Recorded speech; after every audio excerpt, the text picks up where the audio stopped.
ਵਾਹਿਗੁਰੂ ਜੀ ਕਾ ਖਾਲਸਾ ਵਾਹਿਗੁਰੂ ਜੀ ਕੀ ਫਤਿਹ। ਟੀਵੀ 84 ਦੇ ਸਾਰੇ ਦਰਸ਼ਕ ਤੇ ਸਰੋਤੇ ਜਿਹੜੇ ਇਸ ਵਕਤ ਸਾਡੇ ਨਾਲ ਨਾਰਥ ਅਮਰੀਕਾ ਦੇ ਵਿੱਚੋਂ ਜੁੜੇ ਹੋਏ ਆ ਜਾਂ ਫਿਰ ਸੋਸ਼ਲ ਮੀਡੀਆ ਤੇ ਸਾਨੂੰ ਦੁਨੀਆ ਭਰ ਦੇ ਵਿੱਚ ਦੇਖ ਰਹੇ ਆ, ਮੈਂ ਅਮਰਵੀਰ ਸਿੰਘ ਅੱਜ ਟੀਵੀ 84 ਦੇ ਸੱਚੋ ਸੱਚ ਪ੍ਰੋਗਰਾਮ ਦੇ ਵਿੱਚ ਆਪ ਸਭ ਦਾ ਤਹਿ ਦਿਲੋਂ ਸਵਾਗਤ ਕਰਦਾ। ਵਿਊਅਰਸ, ਆਓ ਅਸੀਂ ਅੱਜ ਸੱਚੋ ਸੱਚ ਪ੍ਰੋਗਰਾਮ ਦੇ ਵਿੱਚ ਵਿਚਾਰ ਚਰਚਾ ਕਰਨ ਜਾ ਰਹੇ ਹਾਂ, ਖਾਸ ਤੌਰ ਤੇ ਜਿਹੜੀ ਬੀਤੇ ਕੱਲ ਦੀ ਭਾਰਤ ਦੇ ਪ੍ਰਧਾਨ ਮੰਤਰੀ ਨਰਿੰਦਰ ਮੋਦੀ ਦੀ ਅਮਰੀਕਾ ਫੇਰੀ, ਜਿਹੜਾ ਉਹਨਾਂ ਨੇ 24 ਘੰਟੇ ਗੁਜ਼ਾਰੇ ਆ ਅਮਰੀਕਾ ਦੇ ਵਿੱਚ, ਉਸ ਬਾਬਤ ਅਸੀਂ ਵਿਚਾਰ ਚਰਚਾ ਕਰਨ ਜਾ ਰਹੇ ਹਾਂ ਵੀ ਇਹ ਦੌਰਾ ਕਿਵੇਂ ਦਾ ਰਿਹਾ। ਖਾਸ ਤੌਰ ਤੇ ਸਿੱਖ ਨਜ਼ਰੀਏ ਤੋਂ ਬਹੁਤ ਇੰਪੋਰਟੈਂਟ ਇਹ ਦੌਰਾ ਮੰਨਿਆ ਜਾ ਰਿਹਾ ਸੀ। ਟ੍ਰਾਂਸਨੈਸ਼ਨਲ ਰਿਪਰੈਸ਼ਨ ਦੀ ਗੱਲ ਹੋਵੇ ਜਾਂ ਖਾਲਿਸਤਾਨ ਦਾ ਇਸ਼ੂ ਹੋਵੇ, ਸਿੱਖ ਤੇ ਕਸ਼ਮੀਰੀ ਆਰਗੇਨਾਈਜੇਸ਼ਨਸ ਵੱਲੋਂ ਪ੍ਰੋਟੈਸਟ ਵੀ ਕੀਤਾ ਗਿਆ ਜਦੋਂ ਭਾਰਤ ਦੇ ਪ੍ਰਧਾਨ ਮੰਤਰੀ ਨਰਿੰਦਰ ਮੋਦੀ ਅਮਰੀਕਾ ਦੇ ਪ੍ਰਧਾਨ ਟਰੰਪ ਹੋਰਾਂ ਦੇ ਨਾਲ ਮੁਲਾਕਾਤ ਕਰ ਰਹੇ ਸੀ ਵਾਈਟ ਹਾਊਸ ਦੇ ਵਿੱਚ। ਉਸ ਮੌਕੇ ਤੇ ਵੱਡੀ ਗਿਣਤੀ ਦੇ ਵਿੱਚ ਖਾਲਿਸਤਾਨੀ ਝੰਡਿਆਂ ਦੇ ਨਾਲ ਜਿਹੜੇ ਹੈਗੇ ਆ ਉਹ ਸਿੱਖ ਆਰਗੇਨਾਈਜੇਸ਼ਨਸ ਬਾਹਰ ਪ੍ਰੋਟੈਸਟ ਕਰ ਰਹੀਆਂ ਸੀ, ਜਿਨ੍ਹਾਂ ਦੇ ਨਾਲ ਕਸ਼ਮੀਰੀ ਆਰਗੇਨਾਈਜੇਸ਼ਨਸ ਨੇ ਵੀ ਜੁਆਇਨ ਕੀਤਾ ਸੀ। ਸੋ ਆਓ ਅੱਜ ਇਸੇ ਤੇ ਫੋਕਸ ਰੱਖਦੇ ਹਾਂ, ਅੱਜ ਦੀ ਸਾਡੀ ਵਿਚਾਰ ਚਰਚਾ ਹੋਵੇਗੀ। ਇਸੇ ਦੇ ਨਾਲ doctor Amarjit Singh Khalistan affair centre ਦੇ ਸੰਚਾਲਕ ਇਸ ਵਕਤ ਸਾਡੇ ਨਾਲ ਜੁੜੇ ਨੇ ਵਾਸ਼ਿੰਗਟਨ ਡੀਸੀ ਤੋਂ। ਆਓ ਉਹਨਾਂ ਨਾਲ ਮਿਲ ਕੇ ਅੱਜ ਦੇ ਪ੍ਰੋਗਰਾਮ ਦੀ ਸ਼ੁਰੂਆਤ ਕਰਦੇ ਹਾਂ। ਡਾਕਟਰ ਸਾਹਿਬ, ਤੁਹਾਡਾ ਸਵਾਗਤ ਹੈ ਜੀ। ਵਾਹਿਗੁਰੂ ਜੀ ਕਾ ਖਾਲਸਾ ਵਾਹਿਗੁਰੂ ਜੀ ਕੀ ਫਤਿਹ ਜੀ। ਅਮਰਵੀਰ ਸਿੰਘ ਜੀ, ਤੁਹਾਨੂੰ ਵੀ ਤੇ ਟੀਵੀ 84 ਦੇ ਸਮੂਹ ਦਰਸ਼ਕਾਂ ਨੂੰ ਵੀ ਵਾਸ਼ਿੰਗਟਨ ਡੀਸੀ ਤੋਂ ਅਸੀਂ ਫਤਿਹ ਅਰਜ਼ ਕਰਦੇ ਹਾਂ। ਵਾਹਿਗੁਰੂ ਜੀ ਕਾ ਖਾਲਸਾ ਵਾਹਿਗੁਰੂ ਜੀ ਕੀ ਫਤਿਹ। ਸਾਡੇ ਬਹੁਤ ਹੀ ਪਿਆਰੇ ਮੁਸਲਮਾਨ ਭੈਣਾਂ ਭਰਾਵਾਂ ਦੇ ਲਈ ਅਸਲਾਮ ਅਲੈਕਮ ਤੇ ਗੰਗਾ ਜਮਨੀ ਤਹਿਜ਼ੀਬ ਦੇ ਹਿੰਦੂ ਤਵੀਆਂ ਨੂੰ ਨਮੋ ਨਮੇ। ਜੀ ਡਾਕਟਰ ਸਾਹਿਬ, ਬਿਲਕੁਲ ਸ਼ੁਰੂਆਤ ਕਰਦੇ ਹਾਂ ਅੱਜ ਦੇ ਪ੍ਰੋਗਰਾਮ ਦੀ। ਅੱਜ ਅਸੀਂ 14 ਫਰਵਰੀ 2025 ਤੇ ਨਾਨਕਸ਼ਾਹੀ ਸੰਮਤ 556 3 ਫੱਗਣ ਦਾ ਦਿਨ ਬਣਦਾ ਵਿਚਾਰ ਚਰਚਾ ਕਰਨ ਜਾ ਰਹੇ ਹਾਂ। ਬੀਤੀ ਕੱਲ ਦਾ ਦਿਨ ਜਿਹੜਾ ਸੀ ਕਾਫੀ ਅਹਿਮ ਇੰਪੋਰਟੈਂਟ ਮੰਨਿਆ ਜਾ ਰਿਹਾ ਸੀ। ਤੁਸੀਂ ਵਾਸ਼ਿੰਗਟਨ ਡੀਸੀ ਦੇ ਵਿੱਚ ਪ੍ਰੋਟੈਸਟ ਦੇ ਵਿੱਚ ਵੀ ਸ਼ਮੂਲੀਅਤ ਕੀਤੀ, ਲਫਾਇਤ ਪਾਰਕ ਵਾਈਟ ਹਾਊਸ ਦੇ ਬਿਲਕੁਲ ਸਾਹਮਣੇ, ਤੇ ਓਵਰਆਲ ਉਸ ਤੋਂ ਬਾਅਦ ਜਿਵੇਂ ਦਾ ਸਾਰਾ ਇੱਕ ਜੁਆਇੰਟ ਪ੍ਰੈਸ ਕਾਨਫਰੰਸ ਨੂੰ ਵੀ ਸੰਬੋਧਨ ਕੀਤਾ ਗਿਆ ਭਾਰਤ ਦੇ ਪ੍ਰਧਾਨ ਮੰਤਰੀ ਤੇ ਅਮਰੀਕੀ ਪ੍ਰਧਾਨ ਵੱਲੋਂ। ਸੋ ਉਸ ਦੇ ਉੱਤੇ ਐਕਸ਼ਨਸ ਰਿਐਕਸ਼ਨਸ ਜਾਂ ਮੀਡੀਆ ਦੇ ਉੱਤੇ ਸਾਰੀ ਉਹ ਚੱਲ ਰਹੀ ਹੈ। ਇਸ ਨੂੰ ਜਦੋਂ ਅਸੀਂ ਮੁੱਖ ਕਰਕੇ ਦੇਖਦੇ ਹਾਂ ਤੇ ਕਾਫੀ ਤਰ੍ਹਾਂ ਦੇ ਰਿਐਕਸ਼ਨਸ ਦੇਖਣ ਨੂੰ ਮਿਲ ਰਹੇ ਨੇ। ਸੋ ਸਿੱਖ ਨਜ਼ਰੀਏ ਤੋਂ ਅਸੀਂ ਜਾਣਨਾ ਚਾਹਾਂਗੇ ਤੁਹਾਡੇ ਕੋਲੋਂ ਕਿ ਤੁਸੀਂ ਕਿਵੇਂ ਦੇਖ ਰਹੇ ਹੋ ਇਸ ਸਾਰੇ ਪਾਰਟ ਨੂੰ, ਤੇ ਨਾਲ ਹੀ ਨਾਲ ਪਹਿਲਾਂ ਸ਼ੁਰੂਆਤ ਕਰਦੇ ਹਾਂ ਪ੍ਰੋਟੈਸਟ ਤੋਂ ਜਿਹੜਾ ਕੀਤਾ, ਜਿਹਦੇ ਵਿੱਚ ਤੁਸੀਂ ਸ਼ਮੂਲੀਅਤ ਕੀਤੀ ਹੈ, ਤੇ ਓਵਰਆਲ ਕਿਵੇਂ ਦਾ ਮਾਹੌਲ ਸੀ ਕੱਲ ਸਾਰੇ ਦਿਨ। ਦੇਖੋ, ਸਿੱਖਾਂ ਬਾਰੇ ਈਵਨ ਜਿਹੜੇ ਸਿੱਖ ਦੁਸ਼ਮਣ ਨੇ ਉਹ ਵੀ ਕਹਿੰਦੇ ਨੇ ਕਿ ਸਿੱਖ ਆਪਣੇ ਇਕਰਾਰ ਦੇ ਪੱਕੇ ਨੇ। ਸੋ ਅਸੀਂ ਆਪਣਾ ਕੌਲ, ਆਪਣਾ ਕਰਾਰ ਜਿਹੜਾ ਕਿ ਜ਼ਾਹਰਾ ਤੌਰ ਦੇ ਉੱਤੇ ਐਲਾਨਿਆ ਹੋਇਆ ਸੀ ਕਿ ਮੋਦੀ ਦਾ ਅਸੀਂ ਸਵਾਗਤ ਕਰਾਂਗੇ। ਕੱਲ ਮੋਦੀ ਦੇ ਵਾਈਟ ਹਾਊਸ ਆਉਣ ਤੋਂ ਪਹਿਲਾਂ ਹੀ ਵੱਡੀ ਗਿਣਤੀ ਦੇ ਵਿੱਚ ਸਿੱਖ ਸੰਗਤਾਂ ਸਮੁੱਚੇ ਨਾਰਥ ਈਸਟ ਤੋਂ ਹੀ ਨਹੀਂ, ਈਵਨ ਕੈਲੀਫੋਰਨੀਆ ਤੋਂ, ਹਿਊਸਟਨ ਤੋਂ, ਡਾਲਸ ਟੈਕਸਾਸ ਤੋਂ ਫਲਾਈ ਕਰਕੇ ਇੱਥੇ ਸਾਡੇ ਵੀਰ ਭੈਣਾਂ ਪਹੁੰਚੇ ਹੋਏ ਸਨ। ਵੱਡੀ ਗਿਣਤੀ ਦੇ ਵਿੱਚ ਇਕੱਠ ਆਲਮੋਸਟ 11:30 ਦੇ ਕਰੀਬ ਹੀ ਸ਼ੁਰੂ ਹੋ ਗਿਆ ਸੀ, ਔਰ ਸਾਡੇ ਲਈ ਇਹ ਖੁਸ਼ੀ ਦੀ ਗੱਲ ਸੀ ਕਿ ਸਾਡੇ ਕਸ਼ਮੀਰੀ ਭੈਣਾਂ ਭਰਾਵਾਂ ਨੇ ਵੀ ਡਾਕਟਰ ਅਬਦੁਲ ਗਨੀ ਫਾਈ ਕਸ਼ਮੀਰ ਅਮਰੀਕਨ ਕੌਂਸਲ ਦੇ, ਔਰ ਬੀਬੀ ਗਜ਼ਾਲਾ ਹਬੀਬ ਡਾਲਸ ਤੋਂ, ਹੋਰ ਵੀ ਬਹੁਤ ਸਾਰੇ ਐਕਟਿਵਿਸਟ ਸ਼ਾਮਲ ਸਨ। ਔਰ ਜਿਉਂ ਹੀ ਅਸੀਂ ਪਹੁੰਚੇ, ਵੈਸੇ ਸਾਡਾ ਸਵਾਗਤ ਕਰਨ ਦੇ ਲਈ ਪਹਿਲਾਂ ਹੀ ਉਹਨਾਂ ਨੇ ਇੱਕ ਹਿੰਦੂ ਤਵੀਆਂ ਦਾ ਛੋਟਾ ਜਿਹਾ ਗਰੁੱਪ ਜਿਹੜਾ ਕਿ ਇੱਕ ਵੱਡਾ ਢੋਲ ਲੈ ਕੇ ਆਏ ਹੋਏ ਸੀ, ਉਸ ਦੇ ਨਾਲ ਸਾਡਾ ਜਿਹੜਾ ਪਹਿਲਾ ਸਾਹਮਣਾ ਹੋਇਆ। ਲੇਕਿਨ ਉਹ ਬਹੁਤੀ ਦੇਰ ਟਿਕ ਨਹੀਂ ਸਕੇ ਸਿੰਘਾਂ ਦੇ ਜੋਸ਼ ਦੇ ਸਾਹਮਣੇ। ਔਰ ਫਿਰ ਜਿਉਂ-ਜਿਉਂ ਹੋਰ ਵੀ ਜਦੋਂ ਰਿਚਮੰਡ ਹਿੱਲ ਤੋਂ ਜਾਂ ਨਿਊ ਜਰਸੀ ਤੋਂ ਬੱਸਿਸ ਆਉਣੀਆਂ ਸ਼ੁਰੂ ਹੋਈਆਂ, ਵੱਡੀ ਗਿਣਤੀ ਦੇ ਵਿੱਚ ਜਿਹੜੇ ਨੇ ਉਹ ਜਿਹੜਾ ਸਾਡੀ ਗਿਣਤੀ ਵਧੀ, ਉਹ ਫਿਰ ਸਲਿਪ ਆਊਟ ਹੋਏ। ਔਰ ਦੂਸਰਾ, ਉਹਨਾਂ ਨੇ ਜਿਹੜੀ ਸੈਕੰਡ ਲਾਈਨ ਆਫ ਅਟੈਕ ਰੱਖੀ ਸੀ, ਉਹਨਾਂ ਨੇ ਬੰਗਲਾਦੇਸ਼ੀ ਹਿੰਦੂ, ਉਹਨਾਂ ਦਾ ਇੱਕ ਗਰੁੱਪ ਉੱਥੇ ਲਿਆ ਕੇ ਜਿਹੜਾ ਉਹ ਖੜਾ ਕਰ ਦਿੱਤਾ, ਜਿਹੜੇ ਕਿ ਮਾਈਨੋਰਿਟੀਜ਼ ਨੂੰ ਮਾਰੇ ਜਾਣ ਦਾ ਜਿਹੜਾ ਉਹ ਰੌਲਾ ਪਾ ਰਹੇ ਸੀ ਕਿ ਮੌਜੂਦਾ ਬੰਗਲਾਦੇਸ਼ੀ ਗਵਰਨਮੈਂਟ ਮਾਰ ਰਹੀ, ਔਰ ਮੋਦੀ ਨੂੰ ਕਹਿ ਰਹੇ ਸੀ ਕਿ ਸਾਡੀ ਹੈਲਪ ਕਰੋ। ਹਾਲਾਂਕਿ ਉਹਨਾਂ ਚੋਂ ਕੁਝ ਲੋਕ ਆਏ ਔਰ ਉਹਨਾਂ ਨੂੰ ਅਸੀਂ ਸਮਝਾਉਣ ਦੀ ਕੋਸ਼ਿਸ਼ ਕੀਤੀ ਵੀ ਤੁਸੀਂ ਆਪਣਾ ਮੂੰਹ ਜਿਹੜਾ ਉਹ ਦੂਜੇ ਪਾਸੇ ਕਰੋ, ਸਾਨੂੰ ਤੁਸੀਂ ਫੇਸ ਕਰ ਰਹੇ ਹੋ। ਲੇਕਿਨ ਇਹ ਉਹਨਾਂ ਨੇ, ਇੰਡੀਅਨ ਏਜੰਸੀਆਂ ਨੇ ਪਹਿਲਾਂ ਹੀ ਕੈਲਕੂਲੇਟ ਕੀਤਾ ਹੋਇਆ ਸੀ ਕਿ ਸਿੱਖਾਂ ਦੇ ਇਸ ਇਕੱਠ ਨੂੰ ਕਾਊਂਟਰ ਕਰਨ ਦੇ ਲਈ ਉਹਨਾਂ ਨੇ ਕੀ ਕਰਨਾ ਹੈ। ਔਰ ਬਾਅਦ ਦੇ ਵਿੱਚ ਮੈਂ ਅੱਜ ਜਦੋਂ ਖਬਰਾਂ ਮੋਨੀਟਰ ਕਰ ਰਿਹਾ ਸੀ, ਇਹ ਵੀ ਸਾਹਮਣੇ ਆਇਆ ਕਿ ਬੰਗਲਾਦੇਸ਼ੀ ਹਿੰਦੂਆਂ ਔਰ ਮੁਸਲਮਾਨਾਂ ਦੋਨਾਂ ਦਾ ਗਰੁੱਪ ਬਲੇਅਰ ਹਾਊਸ, ਜਿੱਥੇ ਕਿ ਮੋਦੀ ਨੂੰ ਠਹਿਰਾਇਆ ਗਿਆ,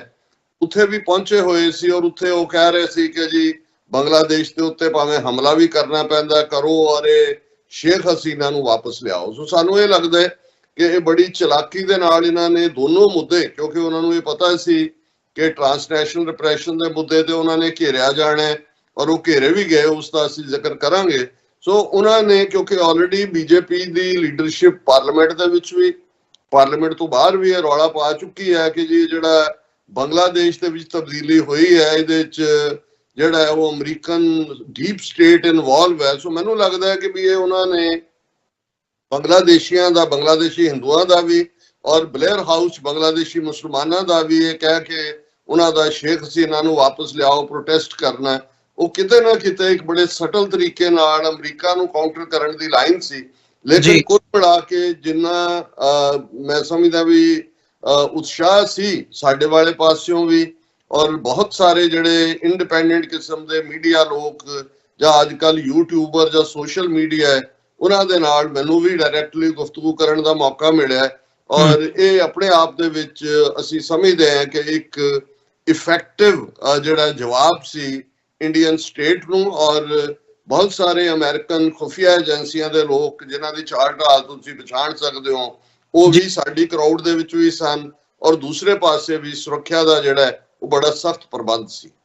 ਜੀ ਡਾਕਟਰ ਸਾਹਿਬ, ਬਿਲਕੁਲ ਜਿਵੇਂ ਤੁਸੀਂ ਜ਼ਿਕਰ ਕੀਤਾ ਪ੍ਰੋਟੈਸਟ ਦੇ ਹਵਾਲੇ ਨਾਲ, ਮਤਲਬ ਬੰਗਲਾਦੇਸ਼ ਦੇ ਉੱਤੇ ਈਵਨ ਪ੍ਰੈਜ਼ੀਡੈਂਟ ਟਰੰਪ ਨੂੰ ਸਵਾਲ ਵੀ ਪੁੱਛਿਆ ਗਿਆ, ਉਹਨਾਂ ਨੇ ਤੇ ਪੱਲਾ ਝਾੜ ਕੇ ਸਿੱਧਾ ਕਹਿ ਕੇ ਵੀ ਭਾਈ ਨਹੀਂ, ਸਾਡਾ ਇਹਦੇ 'ਚ ਕੋਈ ਨਹੀਂ, ਬਾਕੀ ਗੱਲ ਸਾਰਾ ਮੋਦੀ ਸਾਹਿਬ ਵੱਲ ਨੂੰ ਕਰ ਦਿੱਤਾ ਕਿ ਇਹ ਡੀਲ ਵੀ ਕਰਦੇ ਰਹੇ ਆ, ਤੇ ਇਹੀ ਸਵਾਲ ਦਾ ਜਵਾਬ ਵੀ ਉਹਨਾਂ ਵੱਲ ਨੂੰ ਕਰ ਦਿੱਤਾ। ਮੋਦੀ ਸਾਹਿਬ ਨੇ ਮੁੜ ਕੇ ਕੋਈ ਜਵਾਬ ਹੀ ਨਾ ਦਿੱਤਾ। ਪਤਾ ਨਹੀਂ ਉਹਨਾਂ ਨੂੰ ਰਾਦਰ ਉਹਦੇ 'ਚ ਇੱਕ ਰਿਡੀਕਿਊਲ ਸੀ। ਜਿਹੜੇ ਲੋਕ ਅਮਰੀਕਨ ਸਲੈਂਗ, ਅਮਰੀਕਨ ਲੈਂਗੁਏਜ ਔਰ ਅਮਰੀਕਨ ਪ੍ਰੈਜ਼ੈਂਟੇਸ਼ਨ ਨੂੰ ਸਮਝਦੇ ਨੇ, ਕਿ ਜਦੋਂ ਪ੍ਰੈਜ਼ੀਡੈਂਟ ਟਰੰਪ ਨੇ ਕਿਹਾ ਕਿ ਜੀ ਮੋਦੀ ਹੈਂਡਲ ਕਰੇ, ਇਹ for years and for hundreds of years they had been dealing with this. So ਜ਼ਾਹਿਰ ਹੈ ਕਿ ਬੰਗਲਾਦੇਸ਼ ਦੀ ਤਾਂ ਹੋਂਦ ਹੀ 1971 ਦੇ ਵਿੱਚ ਹੁੰਦੀ ਹੈ, ਜਿਸ ਨੂੰ ਆਲਮੋਸਟ ਜਿਹੜਾ ਅਸੀਂ 50 ਸਾਲ ਜਾਂ 55 ਸਾਲ ਕਹਿ ਸਕਦੇ ਹਾਂ। ਹੰਡਰਡਸ ਆਫ ਇਅਰਸ ਕਹਿਣਾ ਵੀ ਜਿਹੜਾ ਉਹ ਇੱਕ ਕਿਸਮ ਦਾ ਉਹਨਾਂ ਦੇ ਉੱਤੇ ਵਿਅੰਗ ਸੀ ਕਿ ਵੀ ਤੁਸੀਂ ਆਪਣੇ ਆਪ ਨੂੰ ਹਰ ਇਸ਼ੂ ਦੇ ਅਹਿਮਾਰ ਸਮਝਦੇ ਹੋ, ਜਿਵੇਂ ਸਾਡੀ ਪ੍ਰਾਚੀਨ ਸਭਿਅਤਾ, ਪ੍ਰਾਚੀਨ ਗੌਰਵ ਔਰ ਪ੍ਰਾਚੀਨ ਫਲਾਣਾ। ਸੋ ਮੈਨੂੰ ਇਹ ਲੱਗਦਾ ਹੈ ਵੀ ਈਵਨ ਉਹਦੇ ਵੱਲ ਸਵਾਲ ਸਲਿਪ ਕਰਨ ਦੇ ਨਾਲੋਂ ਵੀ ਜ਼ਿਆਦਾ ਉਸ ਦਾ ਹੰਡਰਡਸ ਆਫ ਇਅਰਸ ਕਹਿ ਕੇ ਸੈਟੀਅਰ ਕਰਨਾ, ਵਿਅੰਗ ਕਰਨਾ, that was to show them their place। ਜੀ ਨਹੀਂ, ਇਹ ਵੀ ਇੱਕ ਪਾਰਟ ਹੈ। ਤੇ ਜਦੋਂ ਹੁਣ ਅਸੀਂ ਆਈਏ ਸਿੱਖ ਨਜ਼ਰੀਏ ਤੋਂ, ਜਦੋਂ ਅਸੀਂ ਟ੍ਰਾਂਸਨੈਸ਼ਨਲ ਰਿਪਰੈਸ਼ਨ ਤੇ ਖਾਲਿਸਤਾਨ ਦੇ ਇਸ਼ੂ ਦੇ ਉੱਤੇ ਇਸ ਫੇਰੀ ਨੂੰ ਜਾਂ ਇਸ ਮੁਲਾਕਾਤ ਨੂੰ ਅਹਿਮ ਰੂਪ ਦੇ ਵਿੱਚ ਦੇਖ ਰਹੇ ਸੀ ਵੀ ਇਹਦੇ ਵਿੱਚੋਂ ਕੀ ਨਿਕਲੂਗਾ, ਇੰਡੀਅਨ ਮੀਡੀਆ ਦੇ ਵਿੱਚ ਵੀ ਕਾਫੀ ਖਬਰਾਂ ਜਾਂ ਕਾਫੀ ਚਰਚਾ ਪਿਛਲੇ ਦਿਨਾਂ ਦੇ ਵਿੱਚ ਦੇਖਣ ਨੂੰ ਮਿਲੀ ਹੈ। ਤੇ ਹੁਣ ਮਤਲਬ ਜਦੋਂ ਇਹ ਫੇਰੀ ਮੁਕੰਮਲ ਹੋ ਚੁੱਕੀ ਹੈ ਭਾਰਤ ਦੇ ਪ੍ਰਧਾਨ ਮੰਤਰੀ ਦੀ, ਤੇ ਹੁਣ ਜਦੋਂ ਅਸੀਂ ਇਸ ਮੁਲਾਕਾਤ ਤੋਂ ਬਾਅਦ ਗੱਲ ਕਰ ਰਹੇ ਹਾਂ, ਜੁਆਇੰਟ ਪ੍ਰੈਸ ਕਾਨਫਰੰਸ ਹੁੰਦੀ ਹੈ, ਸਵਾਲ ਪੁੱਛੇ ਜਾਂਦੇ ਨੇ, ਵੱਖ-ਵੱਖ ਇਸ਼ੂਜ਼ ਦੇ ਉੱਤੇ ਪੁੱਛੇ ਜਾਂਦੇ ਨੇ, ਜਿਹਦੇ ਤੇ ਕਾਫੀ ਇਸ ਵਕਤ ਸੋਸ਼ਲ ਮੀਡੀਆ ਤੇ ਖਾਸ ਤੌਰ ਤੇ ਜਦੋਂ ਅਸੀਂ ਦੇਖਦੇ ਹਾਂ ਭਾਰਤ ਦੇ ਪ੍ਰਧਾਨ ਮੰਤਰੀ ਦਾ ਜਿਵੇਂ ਇੱਕ ਹਿਸਾਬ ਨਾਲ ਮਜ਼ਾਕ ਬਣਾਉਣ ਵਾਲੀ ਸਿਚੁਏਸ਼ਨ ਵੀ ਕਿਤੇ ਨਾ ਕਿਤੇ ਬਣਦੀ ਨਜ਼ਰ ਆਉਂਦੀ ਆ, ਕਿਉਂਕਿ ਸਵਾਲ ਉਹਨਾਂ ਨੂੰ ਪੁੱਛੇ ਜਾਂਦੇ ਨੇ ਤੇ ਉਹ ਜਵਾਬ ਕਿਸੇ ਹੋਰ ਲਹਿਜੇ ਦੇ ਵਿੱਚ ਜਾਂ ਕਿਸੇ ਹੋਰ ਢੰਗ ਨਾਲ ਦਿੰਦੇ ਨਜ਼ਰ ਆਉਂਦੇ ਨੇ। ਖਾਲਿਸਤਾਨ ਦੇ ਇਸ਼ੂ ਦੇ ਉੱਤੇ ਡਾਇਰੈਕਟ ਸਵਾਲ ਪ੍ਰੈਜ਼ੀਡੈਂਟ ਟਰੰਪ ਨੂੰ ਪੁੱਛਿਆ ਜਾਂਦਾ ਤੇ ਉਹਨਾਂ ਨੇ ਜਿਸ ਹਿਸਾਬ ਨਾਲ ਮਤਲਬ ਉਹਨਾਂ ਦਾ ਜਵਾਬ ਸੀ, ਉਹ ਆਪਣੇ ਆਪ ਦੇ ਵਿੱਚ ਇੱਕ ਵੱਖਰੀ ਕਿਸਮ ਦਾ ਉਹਨਾਂ ਦਾ ਜਿਵੇਂ ਉਹਨਾਂ ਦਾ ਸਟਾਈਲ ਵੀ ਹੈਗਾ, ਪਹਿਲਾਂ ਵੀ ਅਫਗਾਨਿਸਤਾਨ ਦੇ ਇਸ਼ੂ ਤੇ ਜਾਂ ਅਦਰਵਾਈਜ਼ ਉਹਨਾਂ ਨੇ ਇਸ ਕਿਸਮ ਦਾ ਉਹ ਰੱਖਿਆ। ਸੋ ਤੁਸੀਂ ਕਿਵੇਂ ਦੇਖਿਆ ਇਸ ਮੁਲਾਕਾਤ ਨੂੰ, ਉਹਨਾਂ ਦੀ ਬਾਡੀ ਲੈਂਗੁਏਜ ਤੋਂ ਜਾਂ ਅਦਰਵਾਈਜ਼ ਜੋ ਮੀਡੀਆ ਦੇ ਵਿੱਚ ਇਸ ਵਕਤ ਨਜ਼ਰ ਆ ਰਿਹਾ ਖਾਲਿਸਤਾਨ ਤੇ ਟ੍ਰਾਂਸਨੈਸ਼ਨਲ ਰਿਪਰੈਸ਼ਨ ਨੂੰ ਮੁੱਖ ਰੱਖਦੇ ਆ? ਦੇਖੋ, ਤੁਸੀਂ ਸਿੱਧੇ ਪ੍ਰੈਸ ਕਾਨਫਰੰਸ ਦੇ ਅੱਧ ਤੱਕ ਪਹੁੰਚ ਗਏ। ਮੈਂ ਸਮਝਦਾ ਵੀ ਮੈਂ ਪਹਿਲਾਂ ਉਸ ਦੇ ਜਿਹੜੀ ਵਿਜ਼ਿਟ ਤੋਂ ਪਹਿਲਾਂ ਉਸ ਦੀ ਅਰਾਈਵਲ ਦੇ ਵੇਲੇ ਜਿਹੜੀਆਂ ਡਿਪਲੋਮੈਟਿਕ ਨਾਈਸਟੀਜ਼ ਨੂੰ ਛੱਡ ਕੇ ਅਦਰਵਾਈਜ਼ ਜਿਹੜੇ ਸਿਗਨਲ ਹੁੰਦੇ ਨੇ, ਔਰ ਫਿਰ ਵਿਦਨ ਦਾ ਪ੍ਰੈਸ ਕਾਨਫਰੰਸ ਉਸ ਦੀ ਗੱਲ ਕਰਾਂਗੇ। ਪਰ ਸਭ ਤੋਂ ਪਹਿਲਾਂ ਅਸੀਂ ਇਹ ਦੇਖੀਏ ਕਿ ਵੀ ਇਹ ਜਿਹੜੀ ਵਿਜ਼ਿਟ ਮੋਦੀ ਦੀ ਕਿਉਂਕਿ ਪਹਿਲਾ ਗੈਸਟ ਨੈਤਨਯਾਹੂ, ਫਿਰ ਜੈਪਨੀਜ਼ ਪ੍ਰੀਮੀਅਰ, ਫਿਰ ਅਸੀਂ ਜਾਰਡਨ ਦਾ ਕਿੰਗ, ਔਰ ਉਸ ਤੋਂ ਬਾਅਦ ਜਿਹੜਾ ਹੈ ਇਹ ਮੋਦੀ। ਔਰ ਇਸ ਗੱਲ ਦਾ ਧਿਆਨ ਰਿਹਾ ਕਿ ਪਹਿਲੀਆਂ ਤਿੰਨੋਂ ਮੀਟਿੰਗਸ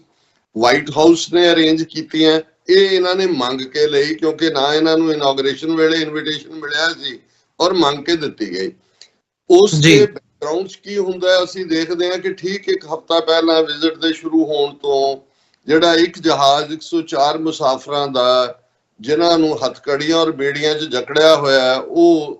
ਉਹਨਾਂ ਦੇ ਫੌਜੀ ਜਹਾਜ਼ ਦੇ ਵਿੱਚ ਉਤਾਰਿਆ ਜਾਂਦਾ ਹੈ। ਸੋ ਜ਼ਾਹਰ ਹੈ ਕਿ ਵੀ ਮੀਟਿੰਗ ਜਾਂ ਇਸ ਲੈਵਲ ਦੀ ਕਿਸੇ ਕਨਕਲੇਵ ਦੇ ਲਈ ਤਾਂ ਤੁਸੀਂ ਸਾਜ਼ਗਾਰ ਮਾਹੌਲ ਬਣਾਉਂਦੇ ਹੋ, ਪਰ ਇਹ ਜਿਹੜੀ ਹਿਊਮਿਲੇਸ਼ਨ ਮੋਦੀ ਨੂੰ ਇਹਨਾਂ 24 ਘੰਟਿਆਂ 'ਚ ਵਾਸ਼ਿੰਗਟਨ ਦੀ ਧਰਤੀ ਤੇ ਸਹਿਣੀ ਪਈ, ਇਸ ਦਾ ਆਗਾਜ਼ ਅਸਲ ਦੇ ਵਿੱਚ 20 ਜਨਵਰੀ ਤੋਂ ਹੀ ਹੋ ਚੁੱਕਾ ਸੀ। ਔਰ ਇਹ ਜੋ ਵਾਈਟ ਹਾਊਸ ਦੇ ਵਿੱਚ ਖਾਸ ਤੌਰ ਤੇ ਪ੍ਰੈਸ ਕਾਨਫਰੰਸ ਹੋਇਆ, ਇਹ ਉਹਦਾ ਕਲਾਈਮੈਕਸ ਸੀ। ਫਿਰ ਅਸੀਂ ਦੇਖਦੇ ਹਾਂ ਕਿ ਠੀਕ ਮੋਦੀ ਦੇ ਨਾਲ ਮਿਲਣ ਤੋਂ 2 ਘੰਟੇ ਪਹਿਲਾਂ, ਹਾਲਾਂਕਿ ਇੱਕ ਦਿਨ ਪਹਿਲਾਂ ਉਹਨਾਂ ਦੀ ਪ੍ਰੈਸ ਸੈਕਟਰੀ ਨੇ ਐਲਾਨ ਦਿੱਤਾ ਸੀ ਕਿ ਟਰੰਪ ਡਾਇਰੈਕਟਲੀ ਜਿਹੜੇ ਨੇ ਉਹ ਟੈਰਿਫ ਦੁਨੀਆ ਦੇ ਹਰ ਮੁਲਕ ਦੇ ਉੱਤੇ ਲਾਉਣ ਦਾ ਆਪਣਾ ਐਲਾਨ ਕਰਨ ਵਾਲੇ ਨੇ। ਸੋ ਉਹ ਐਲਾਨ ਦੀ ਟਾਈਮਿੰਗ ਵੀ ਟਰੰਪ ਨੇ ਠੀਕ 2 ਘੰਟੇ ਪਹਿਲਾਂ ਚੁਣੀ, ਜਦੋਂ ਕਿ ਉਹਨੇ ਕਿਹਾ ਕਿ ਭਾਈ ਅਸੀਂ ਜਿਹੜਾ ਉਹਨਾਂ ਨੇ ਭਾਵੇਂ ਟਿਟ ਫॉर ਟੈਟ ਲਫ਼ਜ਼ ਤਾਂ ਨਹੀਂ ਇਸਤੇਮਾਲ ਕੀਤੇ, ਪਰ ਉਹਨਾਂ ਦੇ ਐਗਜ਼ੈਕਟ ਸ਼ਬਦ ਸੀ ਕਿ ਬਈ US ਜਿਹੜਾ ਹੈ ਉਹ ਫੇਸਿਸ ਅਨਫੇਅਰ ਡੀਲ, ਸਾਡੇ ਨਾਲ ਅਨਫੇਅਰ ਹੋ ਰਿਹਾ, ਔਰ ਅਸੀਂ ਹੁਣ ਟੈਰਿਫ ਦੇ ਜਵਾਬ 'ਚ ਟੈਰਿਫ ਲਾਵਾਂਗੇ ਕਿ ਜਿੰਨੀ ਸਾਡੇ ਤੇ ਲਾਈ ਹੈ ਕਿਸੇ ਮੁਲਕ ਨੇ, ਅਸੀਂ ਉਹਨਾਂ ਤੇ, ਭਾਵੇਂ ਇਹ ਗਲੋਬਲ ਪਾਲਿਸੀ ਸੀ, ਪਰ ਉਸ ਨੂੰ ਜੇ ਤੁਸੀਂ ਕੰਟੈਕਸਟ ਦੇਖੋ ਇੰਡੀਆ ਬਾਰੇ, ਟਰੰਪ ਆਲਰੇਡੀ ਕਹਿ ਚੁੱਕੇ ਸੀ ਕਿੰਗ ਆਫ ਟੈਰਿਫਸ, ਇਹ ਵੀ ਕਹਿ ਚੁੱਕੇ ਸੀ ਕਿ ਅਨਫੇਅਰ ਪ੍ਰੈਕਟਿਸਿਸ ਨੇ। ਹਾਲਾਂਕਿ ਫਰਾਈਟਡ ਮੋਦੀ ਗਵਰਨਮੈਂਟ ਨੇ ਪਹਿਲਾਂ ਹੀ ਜਿਹੜਾ ਅਸੀਂ ਦੇਖਦੇ ਹਾਂ ਕਿ ਬਜਟ ਦੇ ਵਿੱਚ ਵੀ ਬਹੁਤ ਸਾਰੀਆਂ ਟੈਰਿਫਸ ਘਟਾਈਆਂ ਸੀ, ਪਰ 2 ਘੰਟੇ ਪਹਿਲਾਂ ਪੂਰਾ ਇੱਕ ਜਾਓ ਜਲਾਲ ਦੇ ਨਾਲ ਇਹ ਜਵਾਬੀ ਟੈਰਿਫ ਲਾਉਣ ਦਾ ਜਿਹੜਾ ਪਾਰਟ ਸੀ, ਇਹਦਾ ਮਤਲਬ ਵੀ ਇਹ ਸੀ ਕਿ ਇਸ ਮੀਟਿੰਗ ਦੀ ਫੂਕ ਕੱਢ ਦਿੱਤੀ ਗਈ। ਫਿਰ ਮੁਲਾਕਾਤਾਂ ਦਾ ਸਿਲਸਿਲਾ, ਕਿਉਂਕਿ ਉਸ ਤੋਂ ਪਹਿਲਾਂ ਤੁਲਸੀ ਗੈਬਰਡ ਦੇ ਨਾਲ ਮੋਦੀ ਦੀ ਮੁਲਾਕਾਤ ਨੂੰ ਇੰਡੀਅਨ ਮੀਡੀਆ ਨੇ ਬਹੁਤ ਚੁੱਕਿਆ, ਕਿਉਂਕਿ ਉਹ ਹੈ ਵੀ ਹਿੰਦੂਤਵੀ ਸ਼ੋ ਗਰਲ। ਹਾਲਾਂਕਿ ਉਹਨੇ ਆਪਣੀ ਕਨਫਰਮੇਸ਼ਨ ਹੀਅਰਿੰਗ ਵੇਲੇ ਜੋ ਕਿਹਾ, ਜੇ ਅਸੀਂ ਉਸ ਨੂੰ ਡੀਕੋਡ ਕਰੀਏ ਤੇ ਉਸ ਤੋਂ ਜ਼ਾਹਰ ਹੈ ਕਿ ਵੀ ਉਹਨੇ ਖੁਦ ਹੀ ਇਹ ਕਿਹਾ ਸੀ ਕਿ ਆਈ ਐਮ ਨਾਟ ਮੋਦੀਜ਼ ਪਪੇਟ, ਔਰ ਉਹਨੂੰ ਵੀ ਪਤਾ ਹੈ ਵੀ ਕਿਹਨਾਂ ਹਾਲਾਤਾਂ 'ਚ, ਪਰ ਇੰਡੀਆ ਆਪਣੀ ਕਰਾਊਡ ਨੂੰ ਵੀ ਇਹ ਦਿਖਾਣਾ ਚਾਹੁੰਦਾ ਸੀ ਕਿ ਦੇਖੋ ਸਾਡੀ ਸ਼ੋ ਗਰਲ ਜਿਹੜੀ ਹੈ ਉਹ RSS ਦੀ, ਉਹ 18 ਇੰਟੈਲੀਜੈਂਸ ਏਜੰਸੀਆਂ ਦੀ ਹੈਡ, $70 ਬਿਲੀਅਨ ਦੇ ਬਜਟ ਵਾਲਾ। ਪਰ ਇਸ ਮੁਲਾਕਾਤ ਤੋਂ ਬਾਅਦ ਜਿਹੜੀ ਮੈਨੂੰ ਡਿਪਲੋਮੈਟਿਕ ਲੈਵਲ ਤੋਂ ਹੋਰ ਵੀ ਇੱਕ ਹਿਊਮਿਲੇਟਿੰਗ ਪਾਰਟ ਲੱਗਾ, ਐਲਨ ਮਸਕ ਦੇ ਨਾਲ ਮੁਲਾਕਾਤ। ਉਸ ਦੇ ਵਿੱਚ ਜਿੱਥੇ ਮੋਦੀ ਆਪਣੇ ਡਿਫੈਂਸ, ਫੋਰਨ ਅਫੇਅਰਸ ਔਰ ਸੀਨੀਅਰ ਜਿਹੜੇ ਉਹਨਾਂ ਦੇ ਅਫੀਸ਼ੀਅਲ ਨਾਲ ਆਏ ਨੇ, ਉਹਨਾਂ ਦੇ ਨਾਲ ਉਸ ਮੀਟਿੰਗ 'ਚ ਬਲੇਅਰ ਹਾਊਸ 'ਚ ਉਹ ਮੀਟਿੰਗ ਵੀ ਹੁੰਦੀ ਹੈ ਐਲਨ ਮਸਕ ਦੇ ਨਾਲ, ਤੇ ਐਲਨ ਮਸਕ ਉਸ ਮੀਟਿੰਗ 'ਚ ਆਪਣੀ ਗਰਲਫ੍ਰੈਂਡ ਤੇ 3 ਨਿਆਣਿਆਂ ਦੇ ਨਾਲ ਜਿਹੜੇ ਐ ਅੱਗੇ ਪਿੱਛੇ ਭੱਜੇ ਫਿਰਦੇ ਨੇ, ਉਸ ਮੀਟਿੰਗ ਦੇ ਵਿੱਚ ਆਉਂਦਾ। ਇਹ ਆਪਣੇ ਆਪ ਦੇ ਵਿੱਚ ਇੱਕ ਤੋਹੀਨ ਹੁੰਦੀ ਹੈ ਕਿ ਵੀ ਤੁਸੀਂ ਇਸ ਨੂੰ ਕਿੰਨੀ ਅਹਿਮੀਅਤ ਦੇ ਰਹੇ ਹੋ। ਫਿਰ ਜਿਹੜੀ ਗਿਫਟ ਦੀ ਗੱਲ ਹੋਈ ਕਿ ਜੀ ਐਲਨ ਮਸਕ ਨੇ